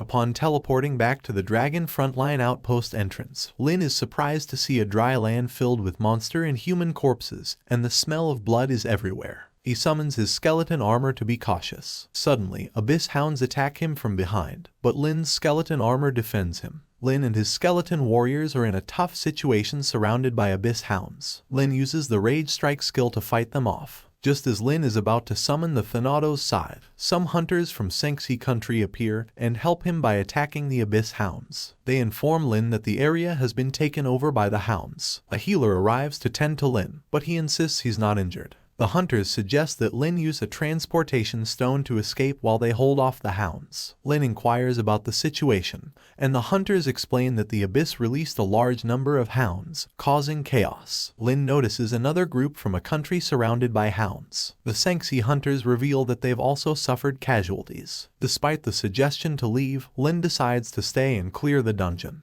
He summons skeleton warriors, and with the help of skeleton mages, they unleash a powerful attack, defeating the abyss hounds and creating a path for the group to break through. Lin is determined to finish the dungeon and faces the challenge with his undead army. The hunters were really surprised and curious about where all these skeletons came from. They were also surrounded by scary abyss hounds. They didn't know where these strong skeletons came from, so they followed Lin's command to step back behind him. Lin said he was going to use a powerful attack that might hit them too. He used a skill called Corpse Explosion on the dead bodies of abyss hounds, which blew up and killed them all. The hunters were shocked by this scary skill. Lin got a message saying he did really well and got promoted in rank. His weapon also got stronger. Lin was surprised by this and decided not to let the hunters leave. He used the Corpse Explosion skill again to kill the rest of the abyss hounds. The hunters started guessing about Lin, thinking he must be a really good student from a famous school to clear the dungeon all by himself. They were amazed that Lin managed to clear such a tough dungeon alone. Lin got another message saying he did even better and got another promotion.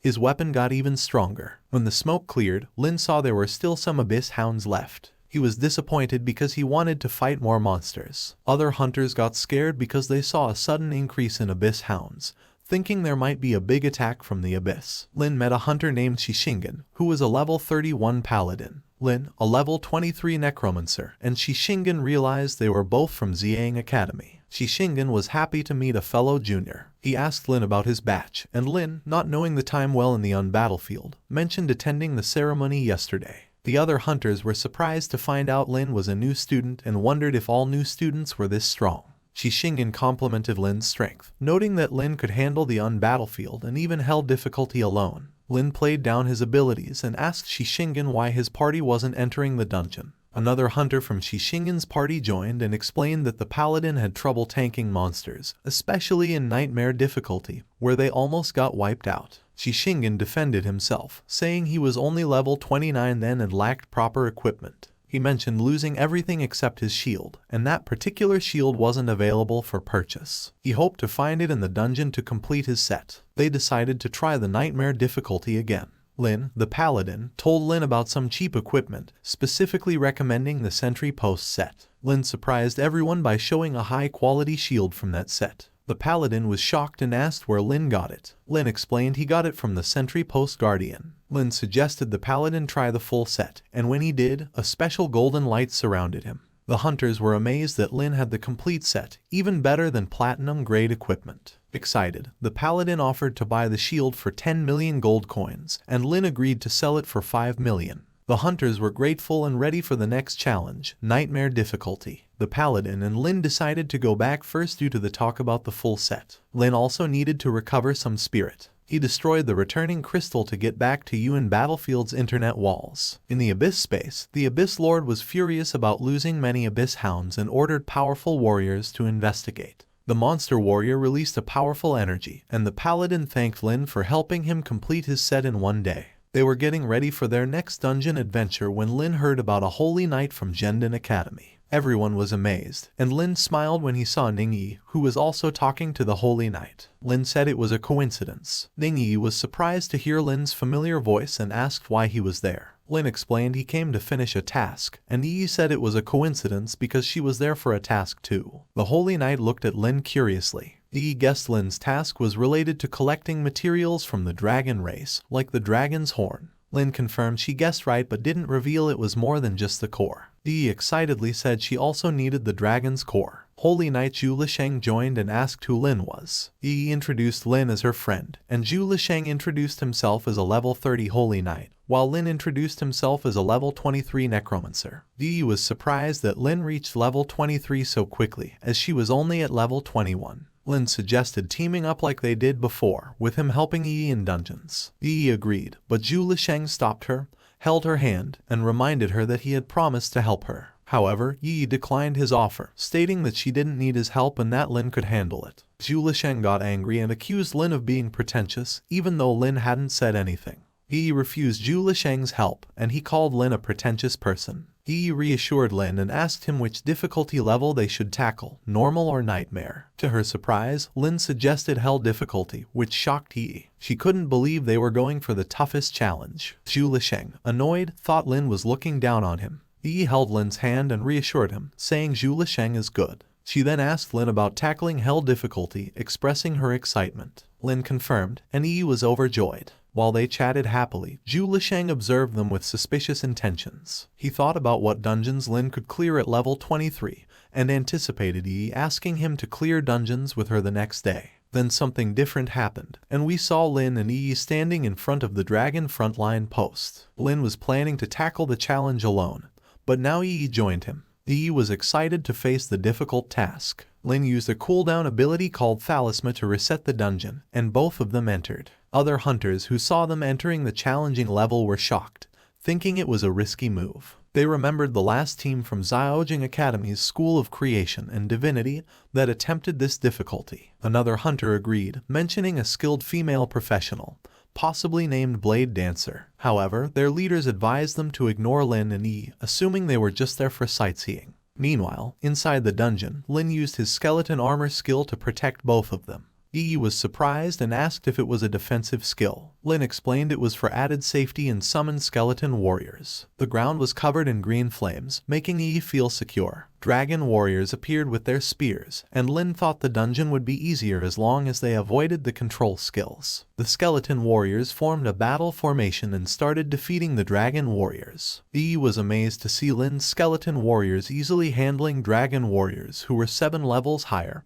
and had impressive stats. Yi said it's so chill, even though it's a really tough dungeon. System messages started popping up like crazy, telling us that skeleton warriors killed level 30 dragon tribe spearmen, got 300,000 experience points, and got dragon tribe skin. Lin acted all humble and told Yi that it's not that hard. Yi laughed and said only he would think it's easy, while others struggle with even the easiest dungeons. She told Lin he makes it look easy. While they were talking, skeleton warriors were killing dragon warriors easily. Skeleton mages joined too and used powerful magic to finish off the rest of the dragons. Yi was happy that Lin has gotten much stronger and can even summon mage-type skeletons. This time, Lin already cleared the dungeon before, so it was no surprise when they easily reached the dragon castle. Lin asked Yi about her mission besides dragon cores. Yi showed Lin a ring and said this lady is pretty strong too. The first mission was done and she got the reward. Now, for the second mission, she needs to get a dragon core, reach level 25,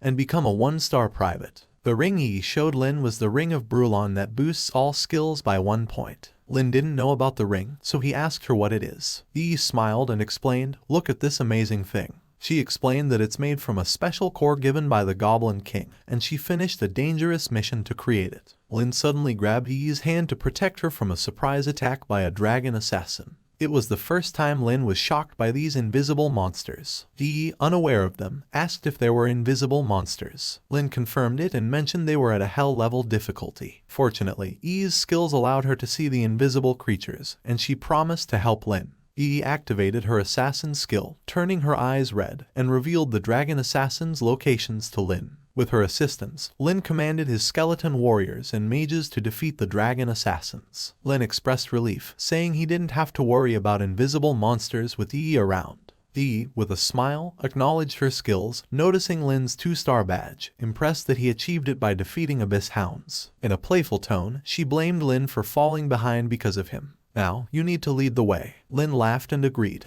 After clearing the area around the castle, Lin and Yi went inside. They reached the spot with a dragon statue. Lin activated skeleton armor for both and asked Yi to step back. Yi was confused but followed. With silent casting, summoners are usually safe. The dragon statue started to crack. Lin said, "Let's have some fun, old friend." Meanwhile, Yi climbed a tree and saw her storage space sealed. She had one thing left to fight with. On Lin's side, the dragon statue woke up as the guardian boss. Lin and skeletons looked tiny against it. Yi, from the tree, was amazed at the dungeon boss. Lin wasted no time and used the slow curse. When the dragon got chained, skeleton mages attacked with fire magic. The boss roared, cancelled Lin's curse, and used a group knockback skill. The shockwaves made Yi lose balance and fall from the tree. She lost her last means of defense. Lin, using a special skill, attacked a powerful dragon boss. A skeleton general was summoned at the same time, using a skill called War Formation. The skeletons were influenced by the general's command and attacked the dragon boss. Unfortunately, the dragon boss was too big and crushed the skeletons with its weapon. Lin saw this and recalled all the skeletons to avoid the boss's powerful attacks. All the skeletons were brought back to a safe space to dodge the boss's strong moves. Yi, watching Lin fight the dragon boss from a distance, wondered if Lin could defeat such a tough boss alone.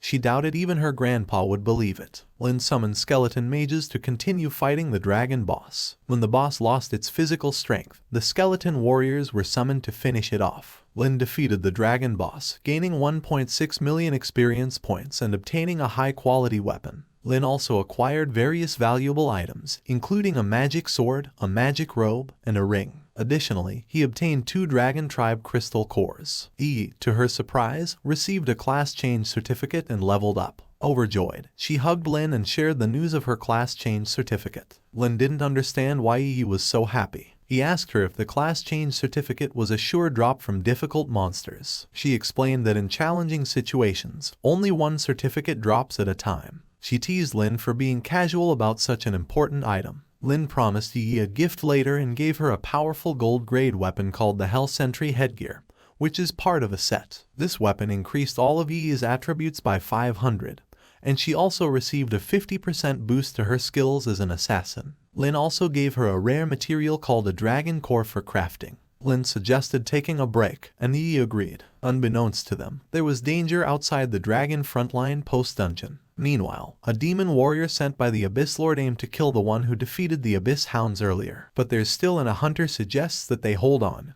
Hold on until Lin comes. They know that once Lin arrives, these Abyss Hounds will be no match for him. The Abyss Demon, which has the appearance of an undead horse, was very angry. She has a skill to recognize who killed her children. The Abyss Hounds. She recognizes that the hunters currently fighting in front of the dungeon are not the ones who killed her Abyss Hounds, as they don't have her children's smell. The demon said, if that's the case, then she orders her children to eat all the hunters. All the Abyss Hounds attack those hunters without rest. Hunters were killed as they couldn't fight back with that number of hounds. Out of nowhere, a holy knight named Zhu Lisheng teleports from the dungeon, arriving just in time to witness the chaos. Abyss Hounds suddenly attacked them, not giving them a chance to fight back. Zhu Lisheng quickly used a skill called Aura Change Resistance. This created a protective barrier around him and his friends. The Abyss Hounds couldn't break through the barrier and were sent flying. Zhu Lisheng quickly assessed the situation and was surprised to see a large number of Abyss Hounds. A paladin warned him about a demon in the sky, so Zhu Lisheng looked up to check. A scary Abyss demon was flying towards Zhu Lisheng. It was the only demon that couldn't harm him because of his special power. Zhu Lisheng confidently claimed that the demon couldn't break through his protective aura as he was a holy knight. However, when the demon attacked, his aura didn't work, and the demon hit him on the head. Zhu Lisheng was surprised and couldn't understand why his protective power failed. The demon's attack was so strong that Zhu Lisheng was thrown into a big rock. He was badly hurt, and a healer rushed to help him. The paladin and others were disappointed because Zhu Lisheng, who boasted about his strength, was easily defeated. They expected a legendary knight to be stronger, but it turned out to be a one-sided fight. The Abyss Demon, now in the sky, angered the hunters. When the hunters analyzed the demon's level, it was revealed to be level 36, but its name was unknown. The paladin warned that it's a dangerous level 36 abyss monster, and the other hunters started to panic, unsure of what to do next. We can't win. I'm just hoping Junior Lin stays away. He's only level 23, and a legendary profession didn't help against the Abyss Demon. We're worried he'll get hurt. The Abyss Demon mocked us, saying our legendary Holy Knight's power wasn't impressive. It saw a chance to gain fame by killing us. We sent an emergency signal for help. Zhu Lisheng, scared while being healed, knew we couldn't win. The Abyss Demon said it was too late for help and moved to attack. But then Lin, our strong hero, arrived with his potential future partner. The Abyss Demon recognized Lin as the one who killed its children and got furious. It threatened to destroy Lin. Lin was surprised to see the Abyss monster and was warned by the paladin to watch out. The Abyss Demon attacked Lin with full force, but Lin's level 4 armor protected him. Lin teased the Abyss Demon, asking if it had eaten before coming.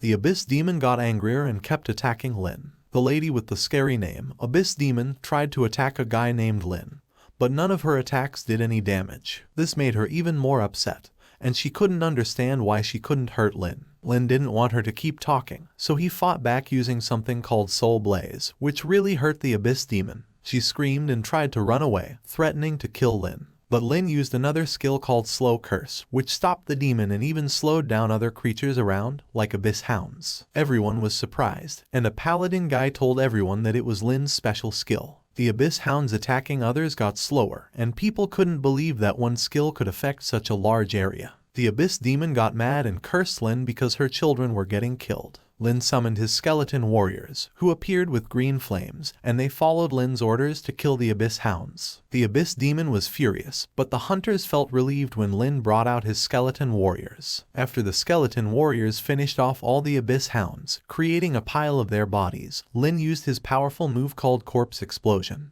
The dead bodies exploded along with the remaining Abyss Hounds, surprising everyone. When the Abyss Demon got really hurt and fell, its details were revealed. It was a level 36 Abyss Dog Demon, a standard creature from the Abyss with average stats of 8,000 in strength, agility, spirit, and physique. It could fly and deliver heavy attacks. The skeleton warriors attacked the Abyss Demon Dog and killed it by stabbing it with hundreds of swords. Lin gained 3,600 experience points and 50 military merit for defeating the level 36 Abyss monster. He also got Abyss Monster Blood Essence, which could be used by alchemists, and blacksmiths to strengthen equipment. Lin's military merit maxed out, and he was promoted to a 5-star private, receiving 1,000 points and 5 contribution points. Since Lin and Yi were in a party, Yi also gained military merit. She expressed surprise at getting so much merit. Lin's weapon, Thanato's scythe, leveled up to level 7, and his spirit increased by 21-0, making Yi happy. Lin asked if she had completed her task, and she happily credited Lin for helping her finish it quickly. The other hunters surrounded Lin and Yi, considering them heroes of the fight. Everyone was joyful except for Zhu Lesheng,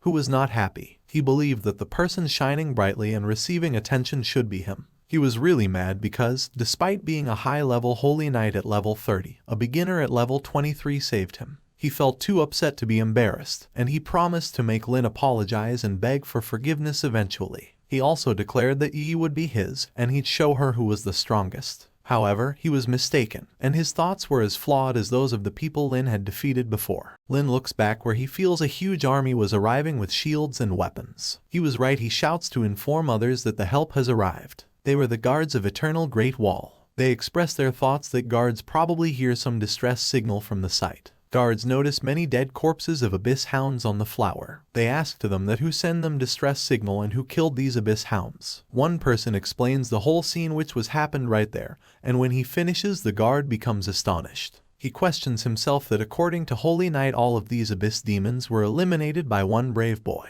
That was Lin, our hero, who killed all abyss hounds. The guard observes the corpses of hounds and asks how is it possible that a level 23 professional achieved this success. The guard looks inspired as he notices Lin's golden badge. His badge shows his skills and bravery. The guard praises him by saying that he didn't see anyone accomplishing such impossible task with level 23 5-star. He further observes Lin and realizes that his badge isn't a lie and he must have killed those demonic hounds. Guard of the Great Eternal Wall says to Lin that many professionals couldn't make it possible to reach 3-star at level 30. Lin must possess some extraordinary energy and a hidden talent. Lin ignores all his sweet words and replies gracefully that it was his duty to kill demonic hounds. The guard once again becomes happy to see his response. In the coming scene, a bright blue light appears in the background and we see a beautiful young lady arriving on her horse. She is Princess Mo Yun from Moyan family. She looks stunning on her pink-eyed unicorn. A boy claims that she is a legendary class professional. She is a divine summoner. Beautiful princess asks that what happened there which forced them to send distress signals. Guard commander informs her that now everything is under control.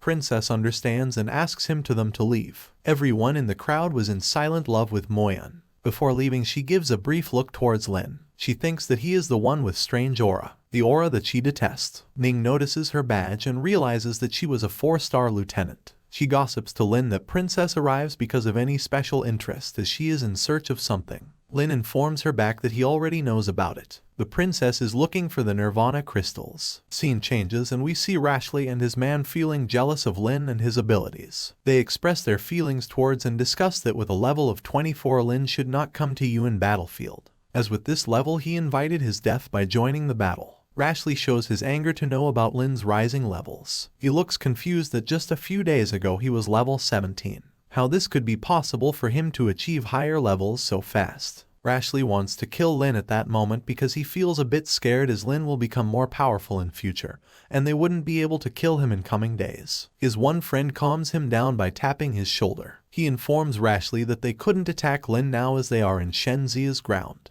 Rashley gives a weird look towards Lin and understands the situation. He then challenges him for their competition. He says that Lin must not disappoint him in the competition. When Rashley left, Ning mocks him and says that he ran away because of the crowd as he couldn't attack Lin here. Our hero gives it a damn and proves that he is not scared of Rashley. He is always ready to beat him in any ground. In coming scene he explains the competition to us and we get to know that once in every 5 years they organize a worldwide competition of professionals. The most exciting type of competition is definitely the battle type competition. This grand competition will be held in Shenxia on a huge scale. A large number of professionals from all over the world are going to participate in it. Lin is also very excited to take part in it. Ving informs him that if they will go for team fight they need 3 more people to make a team. She advises him to perform solo as well because fighting alone and winning the competition will bring him great rewards. Lin wants to know more about solo fighting but at that moment their badges start to shining up. Ning looks at her glowing badge, but not only hers, every badge on every shoulder was glowing up, which shows an urgent military order. People starts asking each other that what's happening and why military is calling them in such urgency. A message appears in the sky that all Shanxia professionals must return to fortress and gather back at once. The message repeats itself twice and disappears. We see people are teleporting from the venue. People find it scary and new in their country. Lin and Ning ask their senior about what's happening, and he points out towards Demon Watcher direction.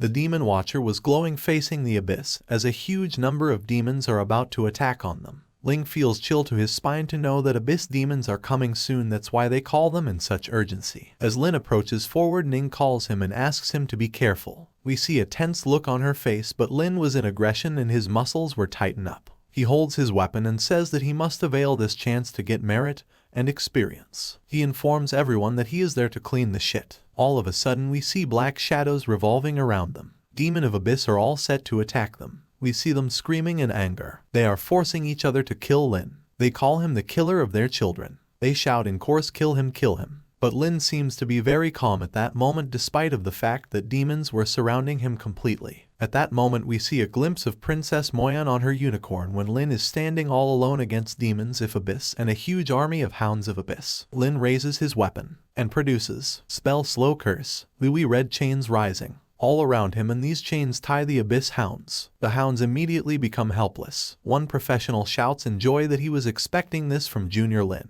Second one asks that what kind of skill is that? One said he didn't even see this curse type skill that impacts such great area. While on the other hand, Lin was smiling and preparing his another move of producing a catastrophic curse that is curse explosion. We sky touching fire flames and screams of demons saying no. They all shattered like ashes all over the ground. Everyone in the ground becomes static. The princess seems to be very impressed from his skill. A professional says that Lin already reached to his second job change, and if yes, this still be a very tough task for him to eliminate everything alone. Everyone makes his own statement about Lin. Princess realizes that Lin's aura was because of his undead summons. She wasn't expecting him to be this strong. But next scene shows some unexpected things. King of Abyss identifies Lin as he is the one who killed his dogs. He warns Lin that he will be dead by his hands. Lin was confident as he produces another curse to destroy teleportation formation. But this time his curse lasted only for few minutes. He gets a shock wave and lost his many skeletons. Ning immediately reaches to him and asks as he is alright. Lin receives severe damage. We see clever red burning eyes of King of Abyss. He raises his sword and asks for military reward distribution as he gained victory. The military commander announces the reward according to professionals' performance. He says that total merit given out will be 25,000. He gives 20 points to all professionals except Lin Moyu and Mo Yun. He announces 500 merit to Moyun and 35 merit to Lin. Lin smiles proudly as he knew it already. Moyun smiles at him and feels a little bit envious, but she admits that Lin alone killed so many hounds. But the Holy Knight wasn't happy for his success as he only got 20 points. Now Lin is almost reached to his level. He feels it too humiliating. Lin shows his weapon to Ning and says that he was feeling a bit changes in it as it has absorbed many souls of Abyss. When they were still talking, their badges started to glow. Ning becomes a 2-star private and Lin Moyu becomes a silver captain. Everyone looks astonished to see his silver captain badge. Ning bows down in front of him and says that he is the youngest captain of all time. But Lin was supposed to get another surprise. The commander gives him a title, Star of Shenzia. A glowing text appears on Lin's head and his stats increase rapidly, but soon the commander realized that Lin already has a title, Dragon War King. The commander asks him that from where did he get this difficulty title. Everyone starts murmuring to know that Lin alone cleared hell difficulty. The military commander praises him with joy and gives him special permits to use military facilities. Those military facilities that are only used by 3-star captains and others. Lin was happy to receive such honor. The commander dismissed and everyone leaves. When Lin was about to leave, he notices that his weapon Thanatos was completely changed. They show us the recent stats of weapon, but Lin Moyu realizes that this was its last limit, and he wants another weapon from the set. Suddenly a message appears that weapon's new skill has awakened and now Lin can summon bosses to fight for him. Scene changes and we see the military commander again. He informs others that aside from First Fortress, other fortresses are also attacked. Many professionals are gone there, but according to reports the situations are quite tensed. The commander warns Lin to be more careful as the King of Abyss mentioned him earlier. As they were still talking, Ning receives a call from her grandfather. He was asking about her location. Ning informs everyone that her grandfather is coming to her. When he arrives, we see a tall man with deep black eyes. Lin becomes shocked to see him. He whispers that he was a 5-star divine general. He was on the same level as Mr. Bai. Ning introduces both to each other, but the grandfather already knows Lin. Grandpa asks Ning to come with him to his academy, but Ning replies that she will stay with Lin. She shows her dagger to her grandpa. A Dragon War King title appears on the head of Lin, which makes Grandpa anxious. He decides to talk to Mr. Bai about this strange boy Lin Moyu. Ning says goodbye to her grandpa and makes a promise that they both will return when the competitions will begin. Grandpa was a bit conscious about her safety, but somehow he leaves. In another scene, we see Lin standing in an officer's resting room. He was observing a screen where all military facilities were mentioned. He noticed that he must save his points to remain on his rank. When Yi and Lin were talking to each other, Princess Yun arrives there with her beautiful apprentice. She gives Yi special destination teleportation stones that can allow the owner to teleport on designed location. Yi becomes extremely happy Ro received the stones. Princess asks Lin for help to find Ghost King, as he is the one who is to drop the Nirvana crystals. She leaves by saying that she will give them Nirvana crystals too, so they may take benefits from them. When she left, Yi informs Lin that Princess was actually asking help from Lin. Lin says that he is only level 24 and how could he defeat the Ghost King in battlefield. But Yi encourages him to fight as he already solo cleared the dungeon. They check their level stats and decide to rest for one day. When they were leaving, they see a crowd waiting for something special. One guard asks them to stay away as this was the red carpet of His Highness. When he shouts badly at Lin, his skeleton attacks him in response. Lin notices that someone special is near to them. Suddenly, a young prince came out from the cart and slams the guards for their rude behavior. He apologizes to both of them and introduces himself as Rutgers from ancient Rome Holy See with level 31. He was a Vulcan warrior with inherited skills. He invites Yi to join his company, but this makes Lin uncomfortable. He denies to let her go with him. Rutgers considers it as his insult, and he says that Lin is narrow-minded because of his low levels. He informs them that he is going to solo clear the outpost sentry hell difficulty, and he will invite Yi once again when he will receive the legendary title. Suddenly, one of his guards, a lady, comes in front and whispers that the legendary title is already taken by the person in front of him. Rutgers shouts and calls all his men. They decide to kill both Lin and Yi inside the dungeon. Yi and Lin enter into the dungeon portal without knowing anything. In another scene, we see Dragon Frontline post-dungeon, where Rutgers informs him that Lin has to die so that Rutgers could get the title. Yi notices that now they cannot teleport themselves. Rutgers laughs and says to Yi that he won't kill her easily. Lin chuckles and says that now no one can leave the dungeon. Rutgers acquires his volcanic body to make them scared. His men shouts for his possible victory, but their passion soon changes into fear when Lin produces his famous slow curse. He kills them all in no time. Rutgers become mad at him to see all this, but Lin has plans for him too. He remembers him that he was going to clear the dungeon solo, so this time he should fight the boss Ghost alone. With these words, Lin uses his weapon's ability to call the boss.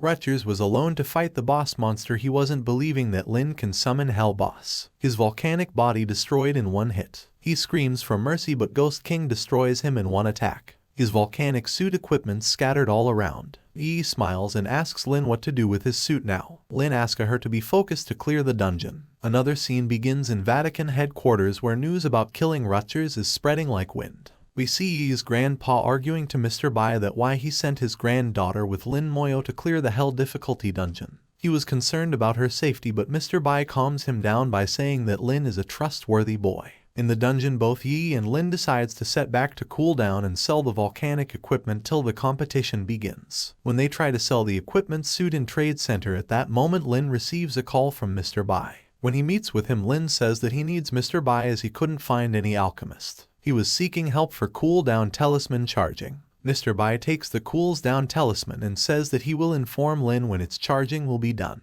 Mr. Bai encourages him to be the champion of competition. When Lin shows him volcanic suit equipments, Mr. Bai becomes angry that how they attack their students in their own territory, but then he informs Lin that Vatican can resurrect their people many times. But he further says that he shouldn't be worried about them. He will take care of them on his own, as Mr. Bai was also known as Shanxia's slaughterer god. Scene changes and we see ancient Rome once again.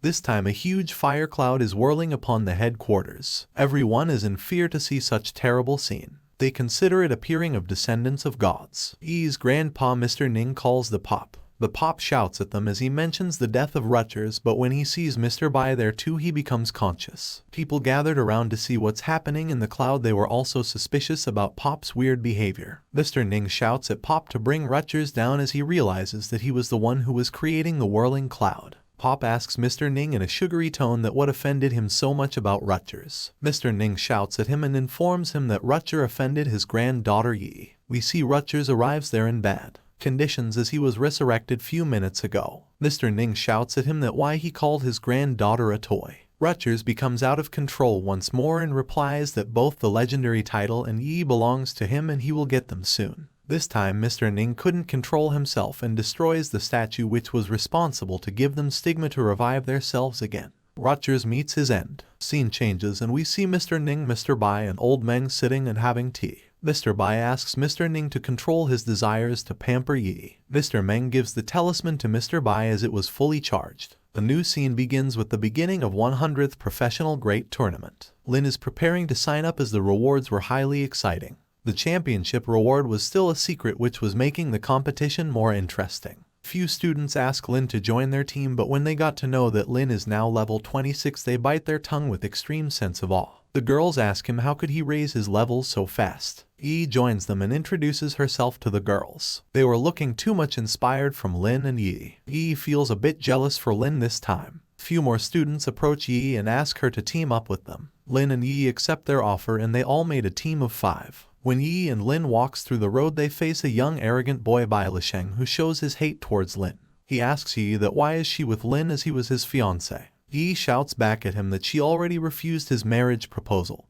and now he shouldn't harass her otherwise she will tell her grandpa to fix his brain. Bai Lisheng starts spitting saliva as he becomes out of control. He warns Lin not to take his woman otherwise he will kill him sooner or later. Lin tries to be cool down but that foolish clown continues to harass Yi. So Lin decides to kill him at that moment, but before he could do that he sees Mr. Bai. Students get excited to see Mr. Bai there. They shouts he a name with pleasure. Mr. Bai warns Bai Lisheng to be careful next time and not make stupid statements if he wants to live peacefully. Mr. Bai taps Lin's shoulder and says that he should be aware of the consequences of attacking Bai Lihao's grandson as he was level 81 professional. Mr. Bai gives Lin another task and leaves, but before that he praises other team members too. When he left a notification appears about their new task which was to kill abyss demons at the 3rd fortress. Yi says that it is a simple task but Lin mentions that they have to collect elemental crystals from outside elemental dungeon. Yi informs him that she is aware of that place and there are many elemental creatures are born after battle. They decide to go and check the elemental creatures so they use teleportation portal to reach 3rd fortress. When they reach their guards stop them and ask them not to exit for elemental dungeon as it was extremely dangerous for a level 25 and level 26. Their captain warns Lin too, but all of a sudden they see a fire spirit. Lin's skeletons rush towards the spirit and kill it in one hit. The captain remains shocked to see that, then he notices Lin's lieutenant badge. It makes him surprised. He easily let them go out for elemental dungeon. Yi and Lin walks outside, but when they move a little further they get surrounded by Wind Spirit of level 38. This makes Lin a bit angrier, but soon he realized that Wind Spirits don't have a corpse so he couldn't use corpse explosion. All of a sudden the ground starts to shake. A man came by running towards them and asks them to leave immediately otherwise they will die.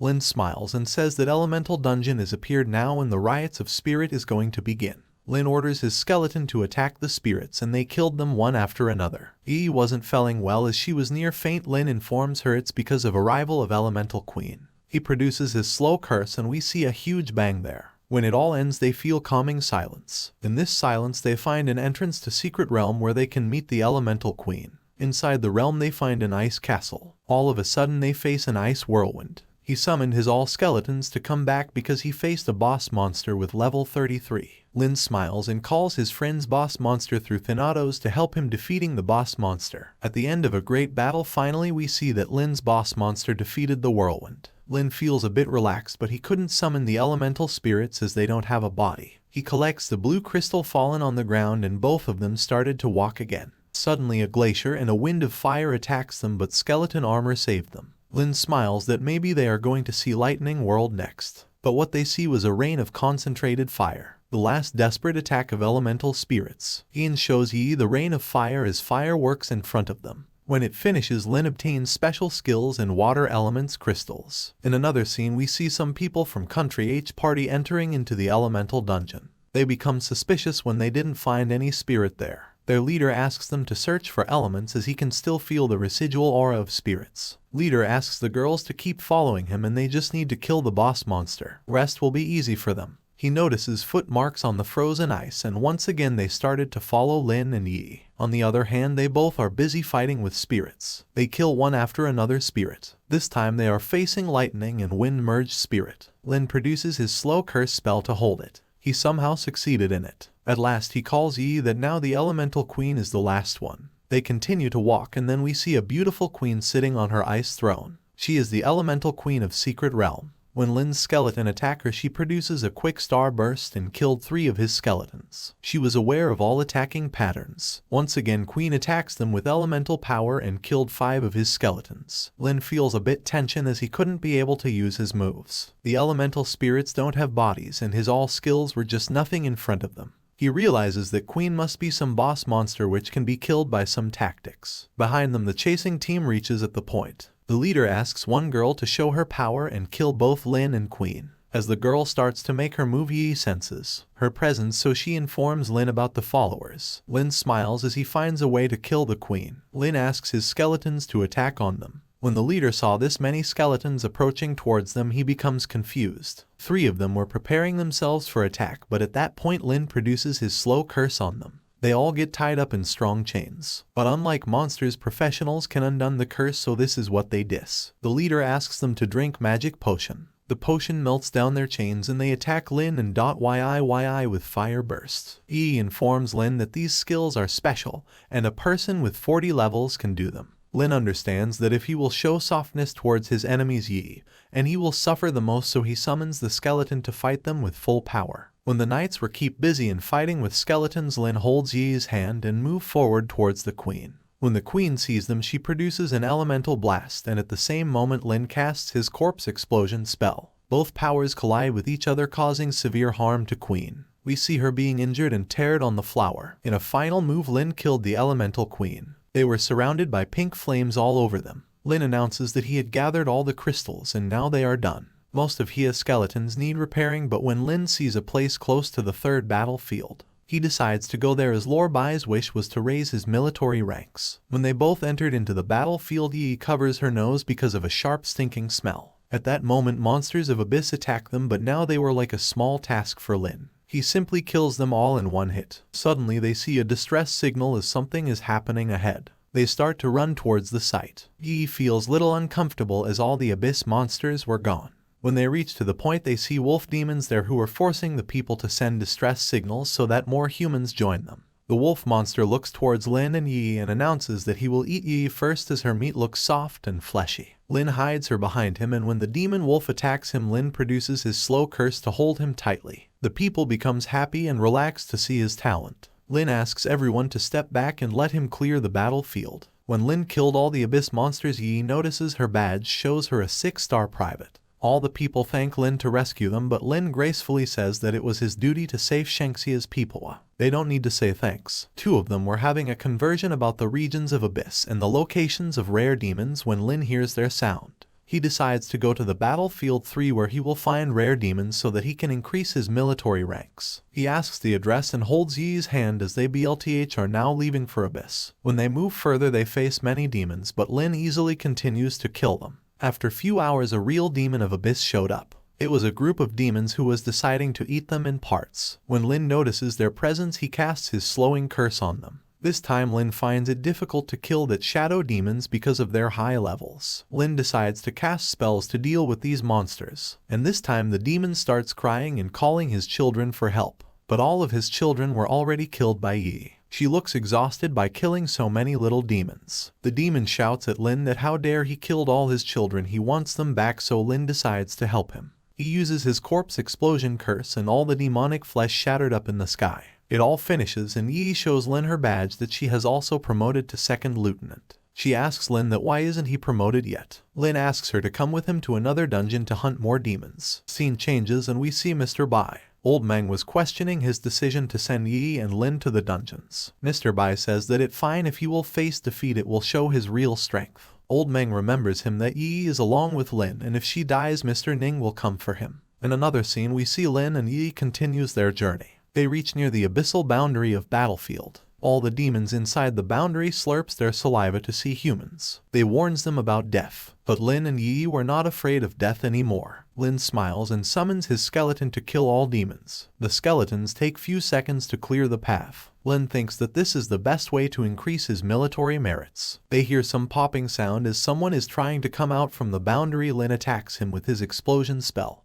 and suddenly his merits increase to a huge number. They both realize that there are a large number of demons inside the boundary that are trying to come out. Lin says that Ji must kill as many demons as he can to increase his military merits. Yi advises him to wait, so the demons gather at one point. He waits for a few minutes and then again produces a strikes. This time too his merits skyrocketed. All of a sudden they feel that the opening pit was shutting down due to strikes, but after some time it becomes stable. But this time the demon shows up was not an ordinary monster. He was Demon King, who was eagerly trying to kill Lin. Lin tries to attack him but lost most of his skeletons. He produces corpse collision strike, but the Demon King manages to fall back into the pit. Lin faces severe shock, but as the pit was closed there were no need to stay there, so they decided to leave.